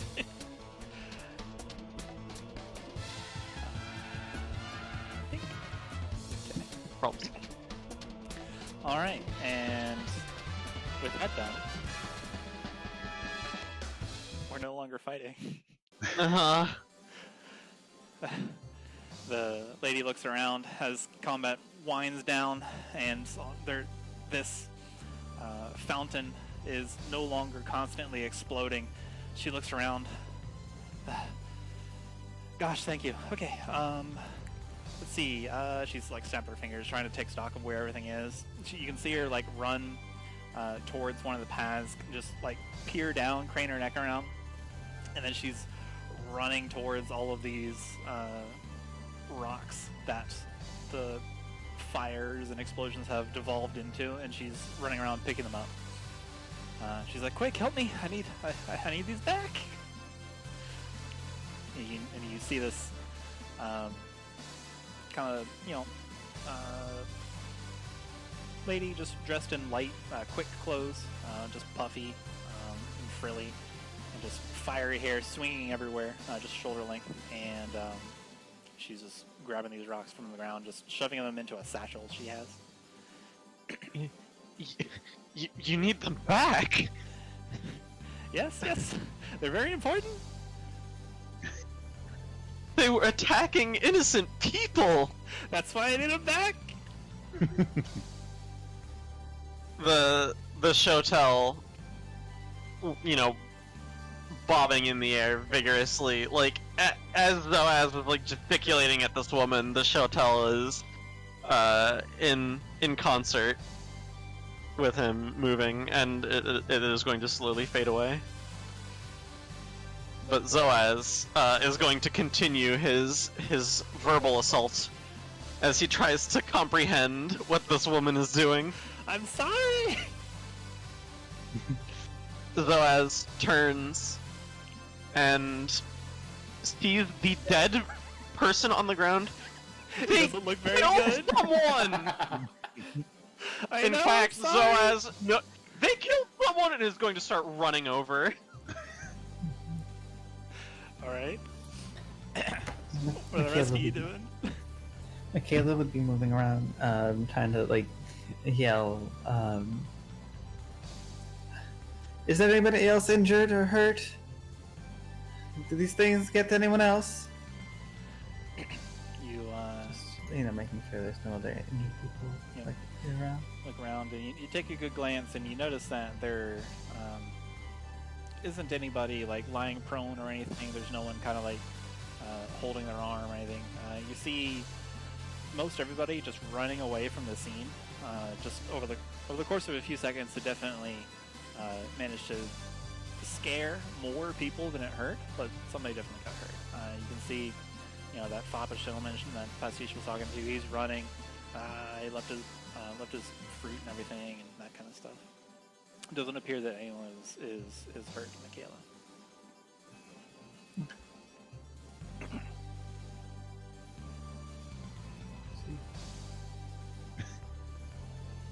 Look at the dead dwarf and frown, and then try and turn to her, I guess, as she's scrambling around. Okay. Alright. Xalia will help pick up the rocks with Mage Hand. She's not moving though, he's just Mage Handing. Alright. The lady sees you doing this, and like her eyes, like her orange glowing eyes just brighten up. Oh, thank you. Yeah, just put them in the put them in one spot. I'll grab them. Yeah, she just piles them up at their feet. Human shrugs. If anything, you should be explaining why you have these creatures. They're extra credit. I have to do this. Extra credit. As she's running around, clearly frustrated and distraught. She goes on to explain.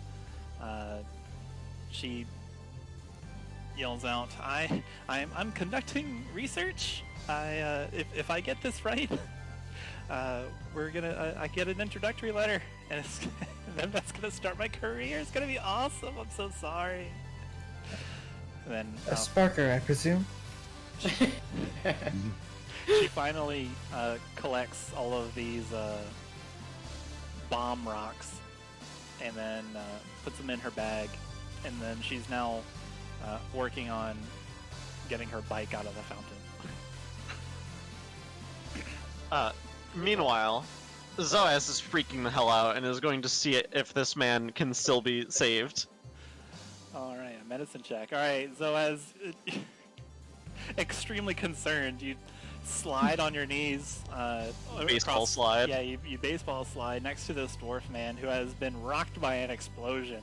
he has fallen at least 10 feet off of the off of the stairwell that you see beside him. You ascertain, and like his leg is twisted the wrong way, and like he's bleeding on his face. But you do manage to detect that he is only mostly dead.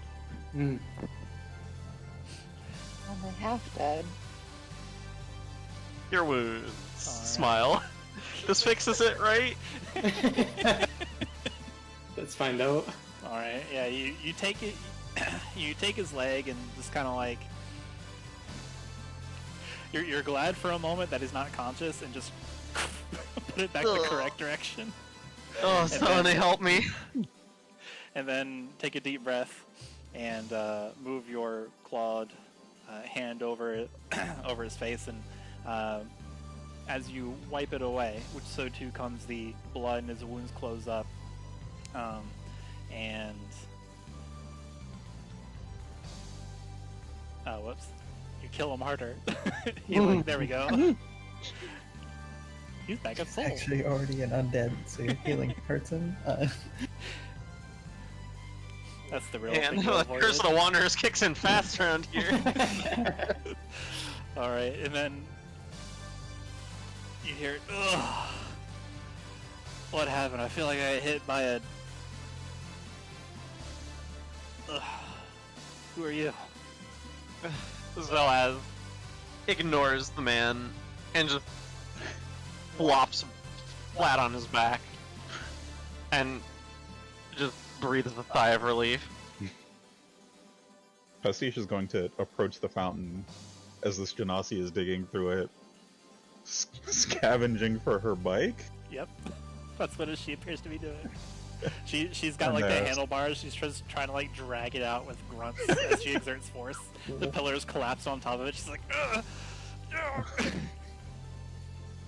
He's just gonna kind of ask across the fountain, is this a common occurrence? No, I promise. I just messed up. Please help me. I'd love to, but what do you need exactly? I need this bike out of this fountain. If you say so.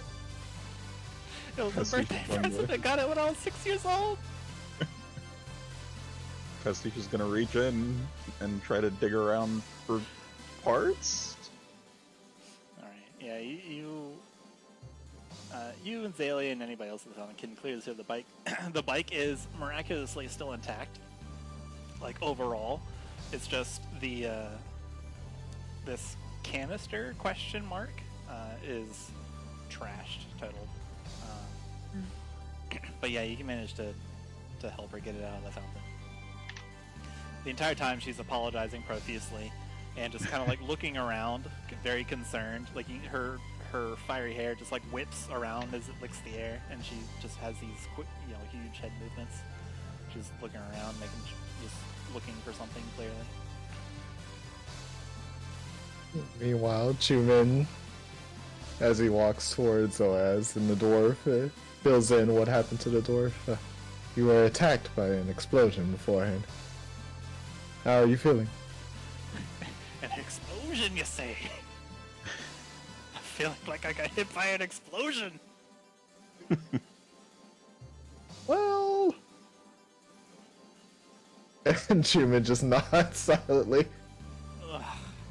The dwarf like sits up. It's kind of like flat legs splayed out, holding his head, looking around. Ugh. Give me some time. And a beer. Zoaz pushes himself to his feet, dusts himself off as best he can in his charred, burned robes, turns on his heel, spins on his heels, and begins stomping towards the Genasi woman. Yeah, all of you look terrible, by the way. Still. Chuman just watches as stomp past. Who looks over at Twig. Twig shares the look back and shrugs. Let's say that the other characters have a couple more moments before Zoaz arrives in all his fury. I mean, Thulius is kind of, being there. Very clearly a little bit sad.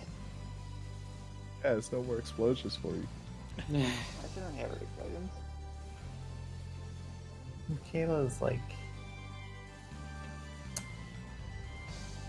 kind of scowling at this chassis.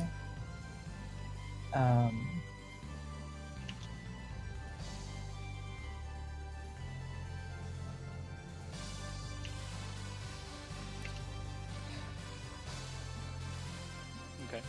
And she's like, you do realize how reckless whatever that was could have been if we hadn't been here. She kind of like looks to see Zoaz moving away, and maybe sees like the movement of the dwarf, and kind of like freaks out a little bit, and then turns back to her. That man and anyone else could have been dead, gravely injured. I know, I'm sorry, it doesn't happen. That usually doesn't happen. It was a mistake. Look, I super understand. It was a mistake. I am working on it. I have to get this right. You can see like now that she's super frazzled. Like you get a good look at her now, and in addition to her attire, like she's got like glowing lines that are over her skin, just glow as if they're magma. And you can see like there's like a bit of maybe more lines that are peeking out from her left shoulder that appear to be like they could be some kind of design, but you're not sure what the rest of it is. And she's super frazzled. She's like maneuvering her bike around. She throws the satchel around the handlebars, and then she just like manages with Pastiche's help and maybe Xalia's help to get her bike out of the fountain. And she gets on it, and she takes a deep breath, looks around, checks each path. Okay, look. Who are you? What is your name? My name is Mel. It's too long to say. Call me Fancy Mel. And look, thank you so much for helping me. I really do appreciate it. I have to go. We can talk later, okay? Right about now, I assume Zoaz will stomp in and say, "You won't have a name when I'm done with you."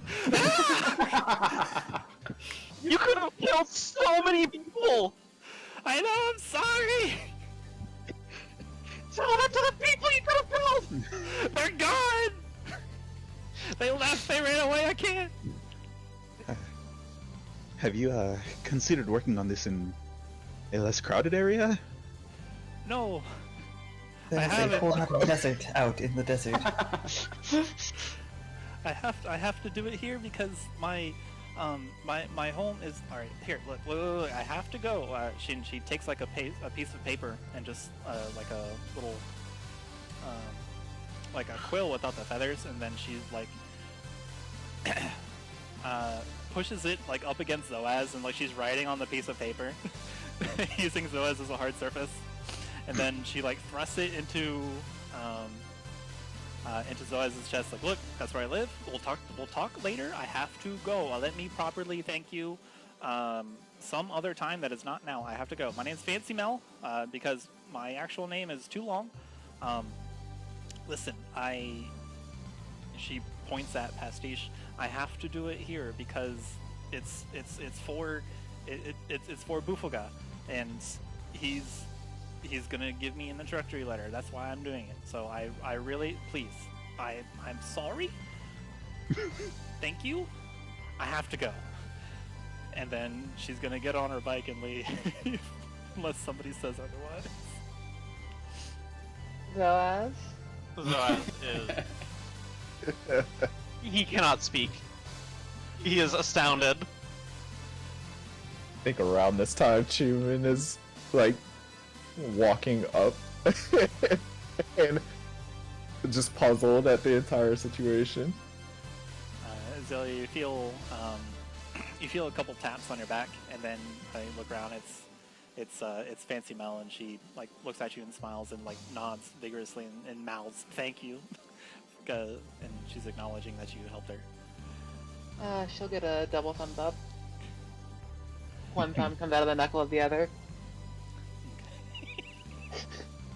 All right, and then Fancy Mel rides away on her bicycle towards the north.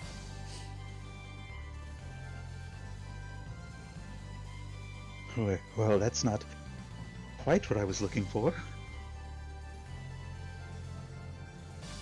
Exciting though, right? Zoaz?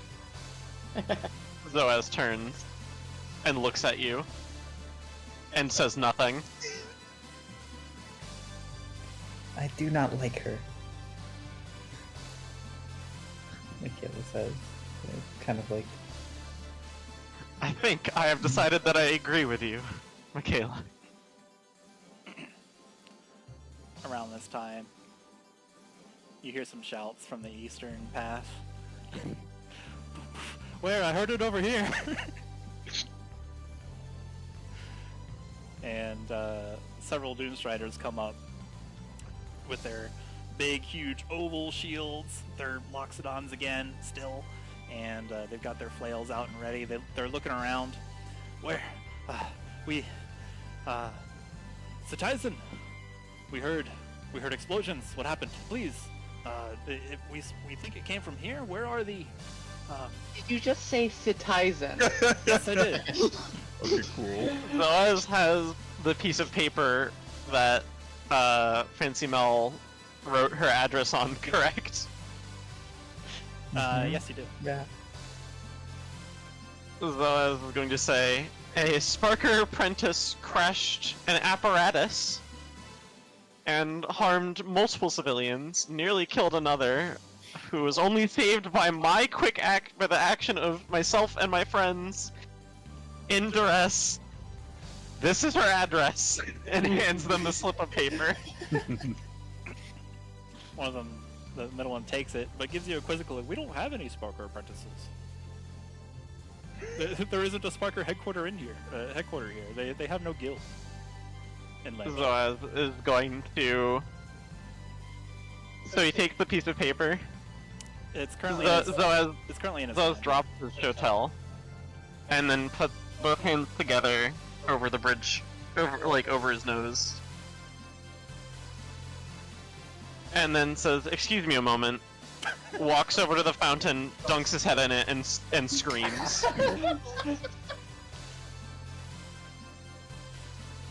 While Zoaz is doing that, another one looks towards Pastiche.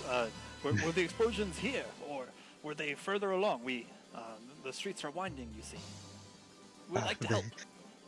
They were right here.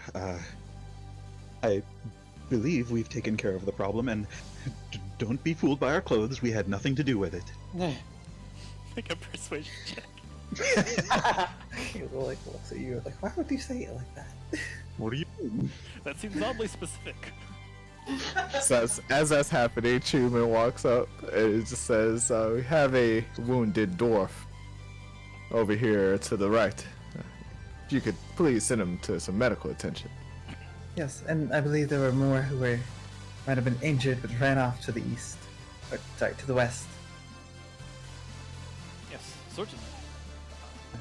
Moxdown goes up and kneels down next to the dwarf. And you can see the other one starting to look around, looking. He seems to find some charring in the ground. Excuse me, some charring in the ground and remnants of fire. And the middle one, still holding the slip of paper, looks at it quizzically. This is an address. You said the person that this belongs to lives at this address? Zoaz's head is still under the water. He's doing a remarkably good job of holding his breath while releasing screaming? his breath. Asking Yeah. Pastiche. It's got deep lungs. The lizard man. We believe so. That That is is- what she told us. That's what the Fire Genasi said. Did she say anything else? Kayla's kind of try and peek at what the note says. So I don't think she actually got a look at It would probably be. So you walk towards the Loxodon and kind of take the top of the note and then just curl your head around. It is a very hastily scrawled address. The Loxodon lets you do this. it. Okay. So it is actually an address. That's correct. Okay. I wasn't sure if she just wrote like IOU or something and just left. And just said it was her address. No, it's got like the name Mel at the top, and then an address.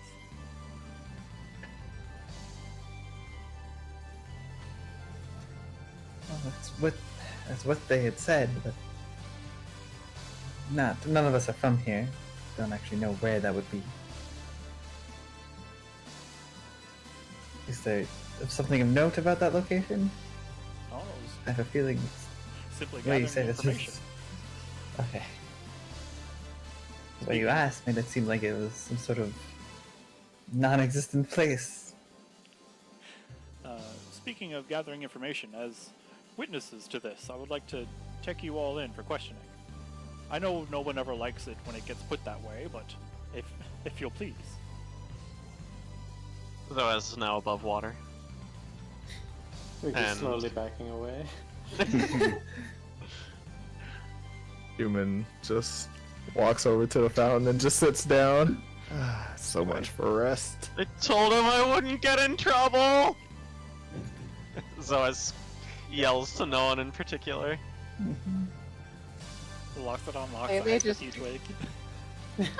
Xalia just kind of falls into the fountain and just flattens herself.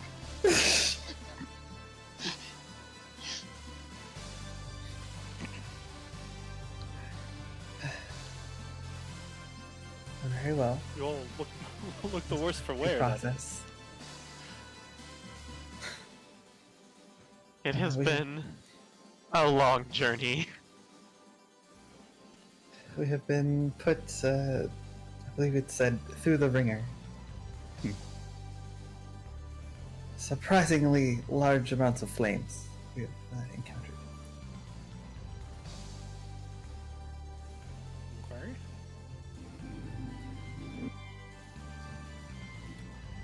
Caleb's like, well, the questioning? Yep. Come on, let's go to jail. I mean, a joke I like to play. I don't get to say very often. And and the Loxodon turns around. He's joined by a friend, his co-guard of the dwarf. Seems a little shaky.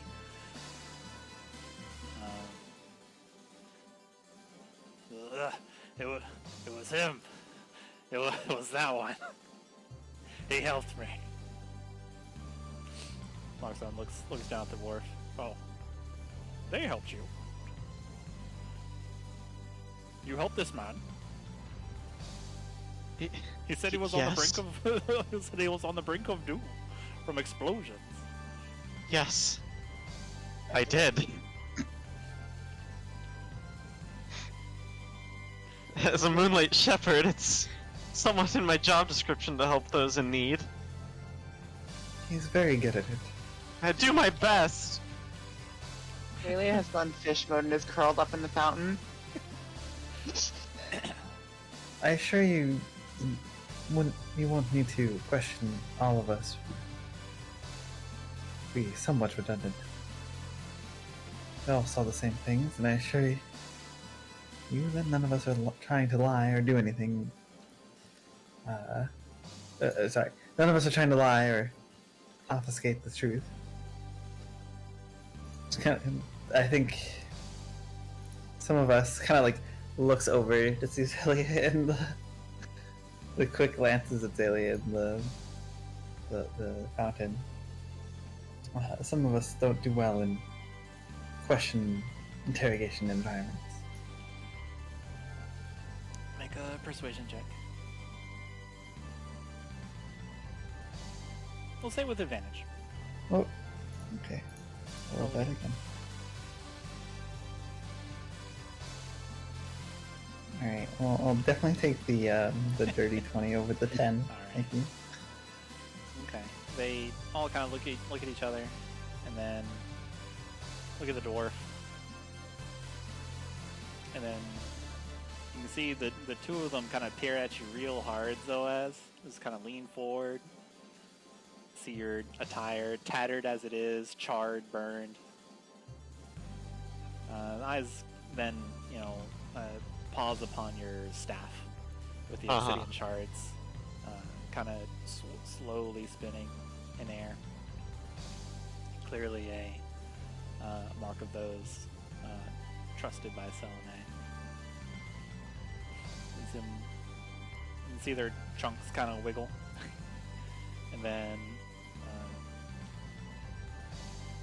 kind of gesture, like bow their head a bit. Well, perhaps we don't need to go all the way down to the garrison. Sure. Is there anything else that you can tell us about the happenings and goings on? We heard screaming. We heard other stuff. Is there anything else you can tell us so we can conduct our investigation?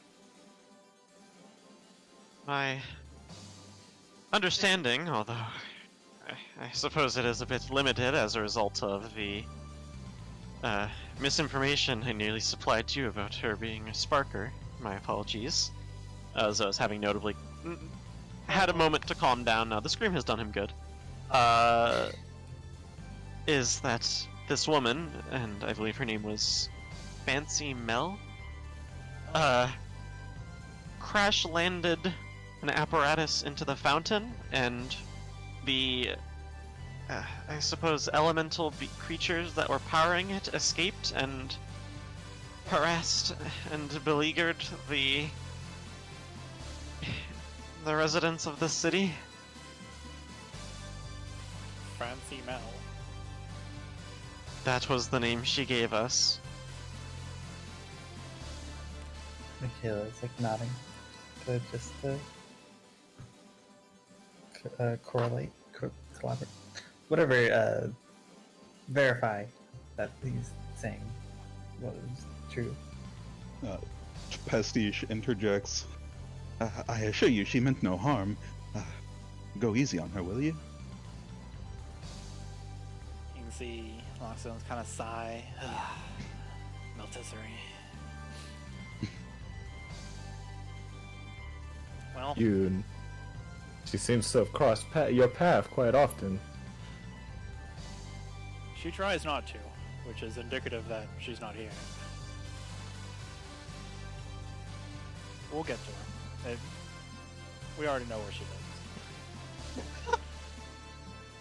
The Lockstone's kind of like tosses the piece of paper over his shoulder.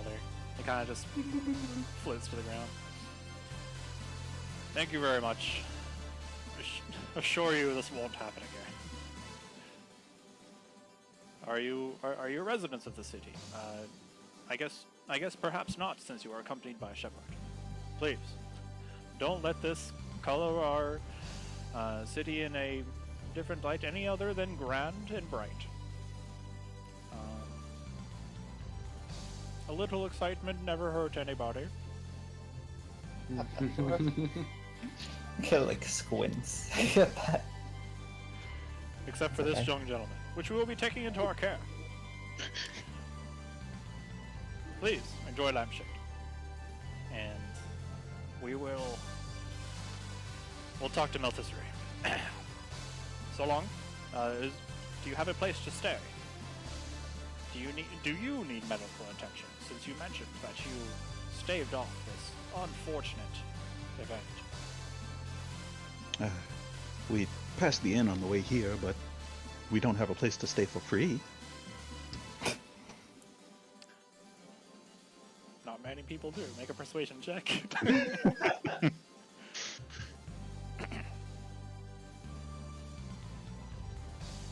Here goes nothing. Okay.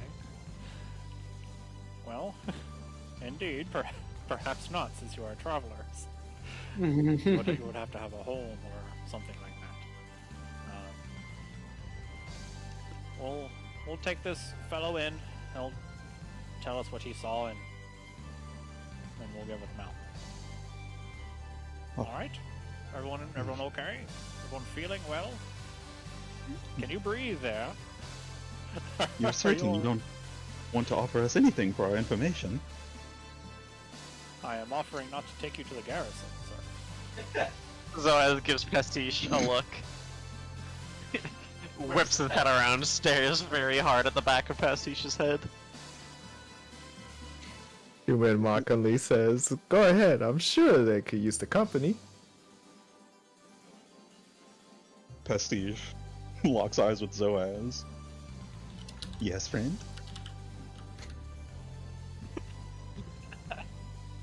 I promised Korokon that I would not cause any trouble, and I am not starting this week-long stay here by going to the garrison. Who is causing trouble? I am simply asking for a Fancy favor. Mel! Yeah. He screams. Well, that sounds like her problem. Yes, it is! In all the commotion, Twig is gonna check to make sure that Zoaz is preoccupied, and then he's gonna refill his water skin in the public fountain. Well, one that just had a random Zoaz light is fall very from the sky. preoccupied. To be fair, Zoaz had his mouth open screaming in there, so True. clearly it must be fine. Clearly. Yeah.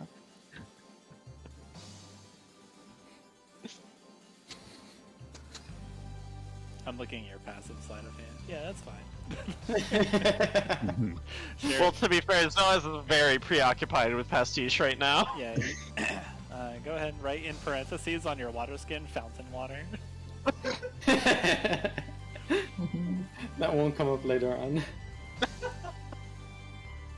One of the Just you wait until... Oh, go ahead. One of the Loxodons mentions, Mel, as you said, my good fellow, we'll go easy on her. She's had a rough time. We're aware of this research, and it is unfortunate that it came at a bad time, or rather had poor results this time. I wish that she were here to explain herself, but So if she's not a sparker, just a she's just an independent person building exploding bicycles. she is conducting research. She's on a 3-strike basis, and this is her second one. On the third, then we shall punish her accordingly, but Well, hold on. If you're aware of her research, why don't you give her a safer place to conduct it? Makayla gestures like back towards the entrance. There is a lot of empty desert in the desert. Surely it'd be much more safer of a test environment.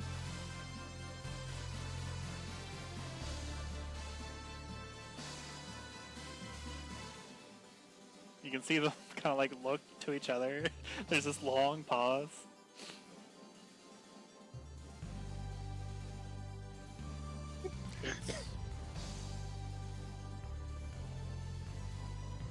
I'll tell her. Chuman crosses his arms and anticipating an answer. I'll tell her. You should tell her. We all should tell her. I'm quite certain this is your responsibility. I do believe this is a job for the local law enforcement. Alright, well, here we go to go tell her, and then the Loxodons turn around and leave. Cool. Ta-ta.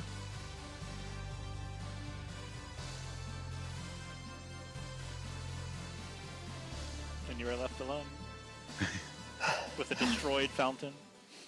You look around, there's charred, like, burn marks, just where things are scarred by the explosions. Xalia has become one with the fountain. She's, like, slithering between, like, positioning her body, like, folding between the broken pillars.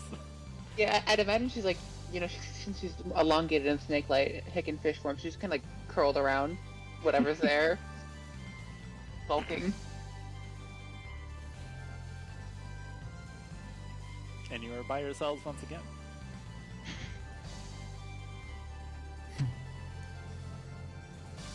Well, I suppose that is one way to enter a city. Great an introduction. And we even discovered the true culprits. Zoaz isn't engaging with this. I would, but Zoaz is not.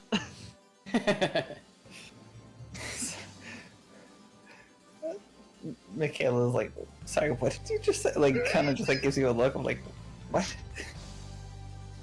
Pastiche just looks at Makayla and smiles.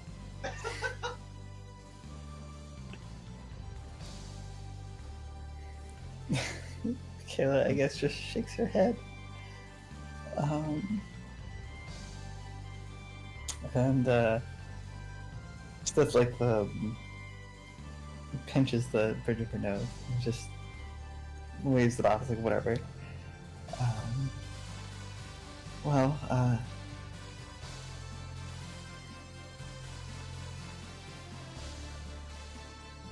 I'll go get us some rooms at the inn. Just like walk off.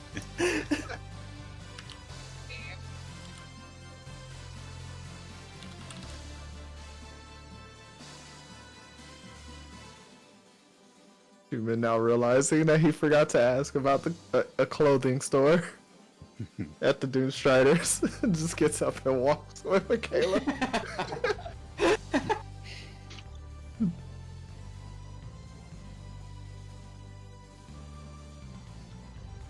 Alias fountain now.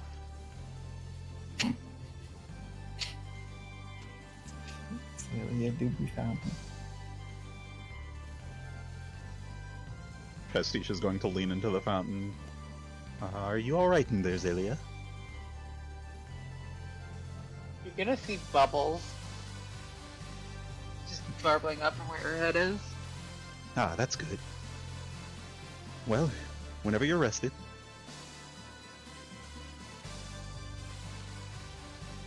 More bubbles. you see some things like twitching, like up and down her spine. I believe that's good.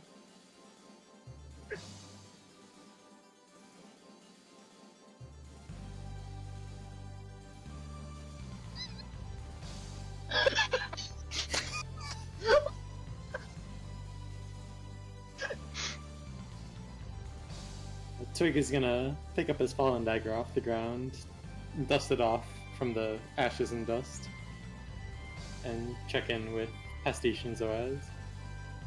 Is everyone alright? Well, I am fine. Zoaz? Zoaz? Breathing loudly in the background. Physically, fine. Oh, well that's wonderful. Nary a scratch on me.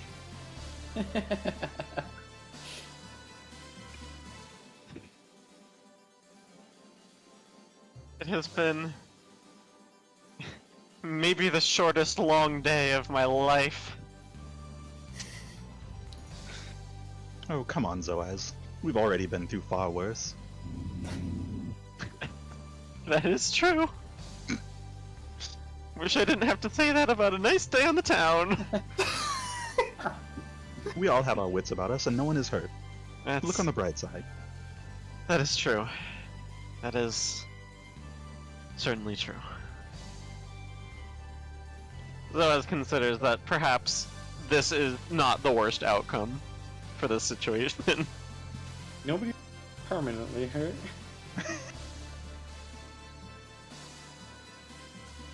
Indeed.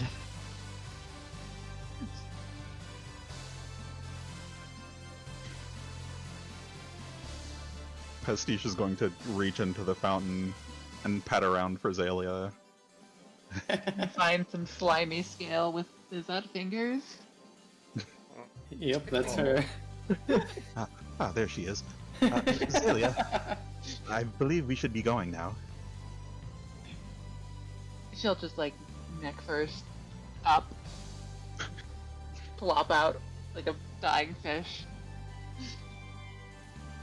turn around a little bit, stand up, retract back into a more approximately human shape. Turn around and just get behind, start following you.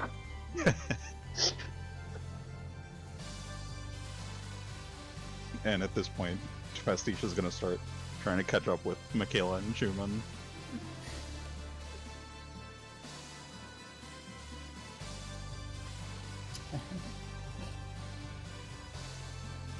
Okay. You managed to do this, and everyone. The plan is to get to the end. I We're believe so. going for the end, yeah. Yeah, Sounds I like mean, Mikhail's only plan is just to get, like, just get rooms, get our Mhm. situation for, I guess, however long we're gonna be staying here. Ribbon board. Yeah. So you do manage to get to the end, just going back to the place that you made a mental note of, and you walk in. Innkeeper's nice. They arrange some room board for. It'll be 2 copper per day per person. So if you're planning ahead and you're getting, say, 8 days worth, that's 16 copper, please. So a silver and 8. And then they promise that they'll have rooms for you prepped by the evening. It's a little after between afternoon and evening for now.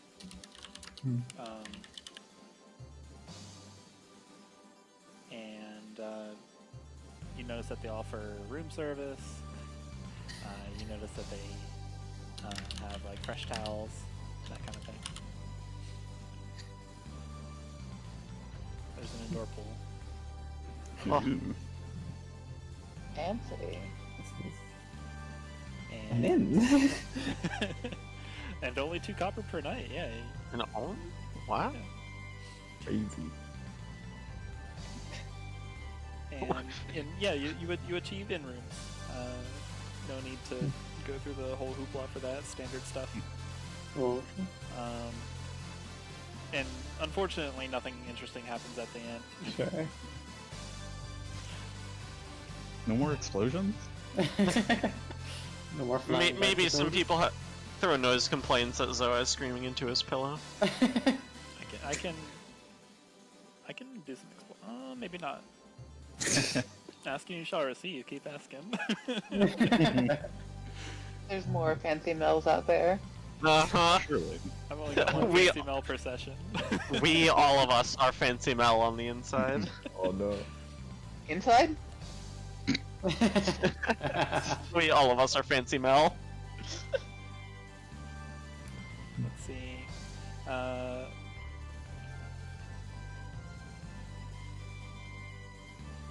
While you are at the end, you do hear a rumor. Actually, all of you being at the end, like someone is bound to hear it. Anybody with passive perception over like 13. You hear that there's a rumor that Bufuga hasn't left his home in months. Apparently he's... Oh yeah, the one Thalia already heard? Question mark?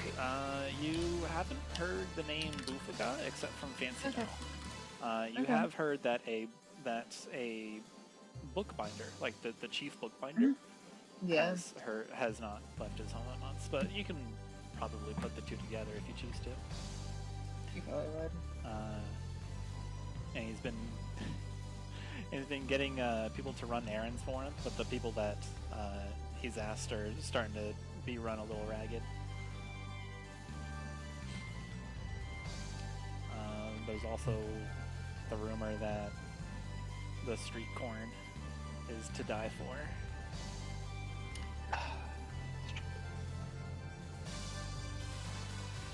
There's also no, that's all there is at the end. You see some people playing a tabletop game. Nice. Good. Nerds. So, What's the plan? Caleb would say, well, Caleb would, no, I guess once the group kind of reconvenes at some point, would ask Zoaz. So,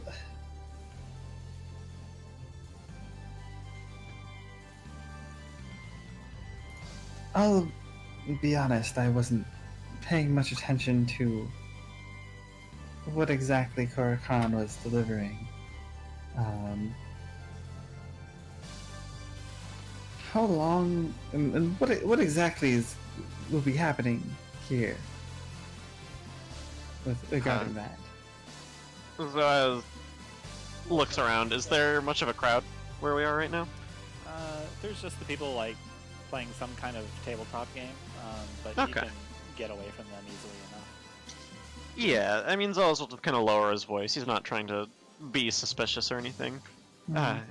He was transporting jewelry, you see, and as a result of the pirate attack, I believe, yes indeed, you were there for that. As a result of that, proper customs had not been filled out, and because we don't have King with us, you see, combination of events, this leads to that, and there's some paperwork to be filled out. We should be here, well, Khorzaire estimated for a little over a week. Okay. Not exactly as short as we might hope, but it is not a bad place to stay this long. Today's antics aside.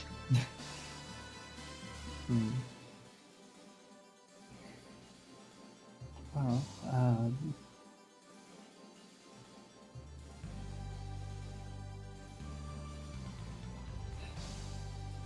if we're stuck here, in case any of you were wondering, I checked in with the gatekeepers, and it would appear that the Nut of Steel had already passed through here and left some time ago, so unfortunately he is no longer here, but I plan, I guess, we're waiting here to make use of the libraries. There's some information from, she holds up her tome, that I do wish to look up and try and reference.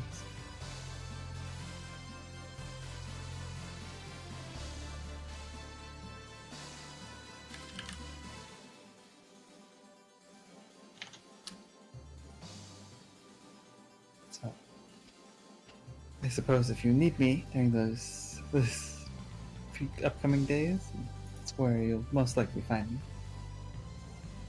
Provided there are no other explosion incidents. I trust that if there's an explosion incident in your vicinity, we will find you there. Makayla just gives like a tired nod.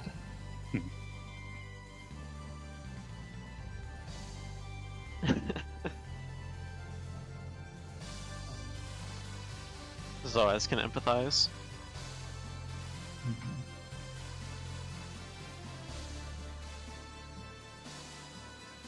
So what's the plan for the rest of the day? If you're going to the library, Zayla would actually appreciate that, but she's currently just kind of flumped up, moping on her bed.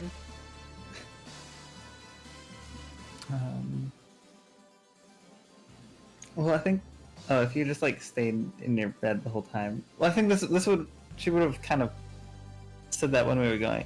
Either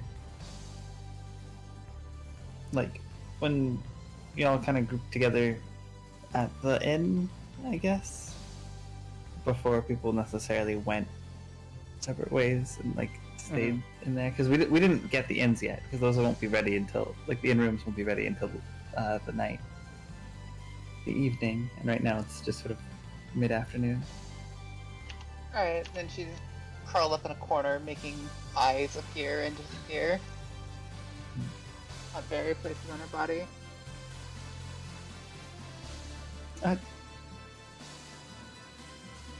Are you Tell that okay? every time. Okay, little. There's eyes too. Sometimes there's like compound eyes, sometimes there's like goat eyes, sometimes there's like cuttlefish eyes. Mm-hmm. Michaela will like turn, go up to you. Yeah, it's like, are you okay? I know strange is your, well, default, but it seems more passive than your usual brand.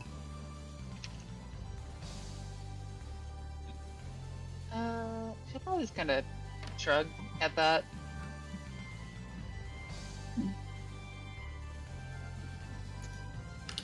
Okay, well,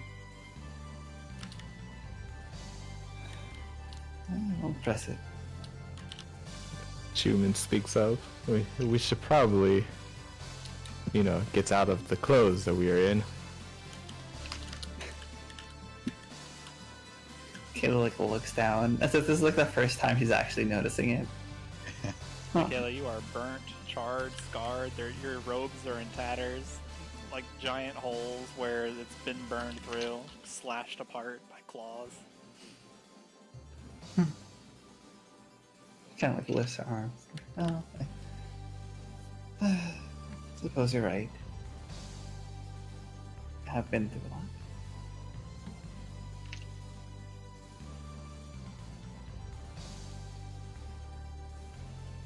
A good I guess. change of wardrobe would ease a lot of people, at least ease minds here while we wait for our rooms.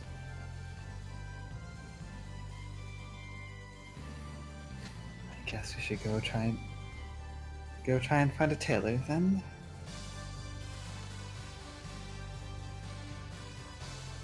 Indeed.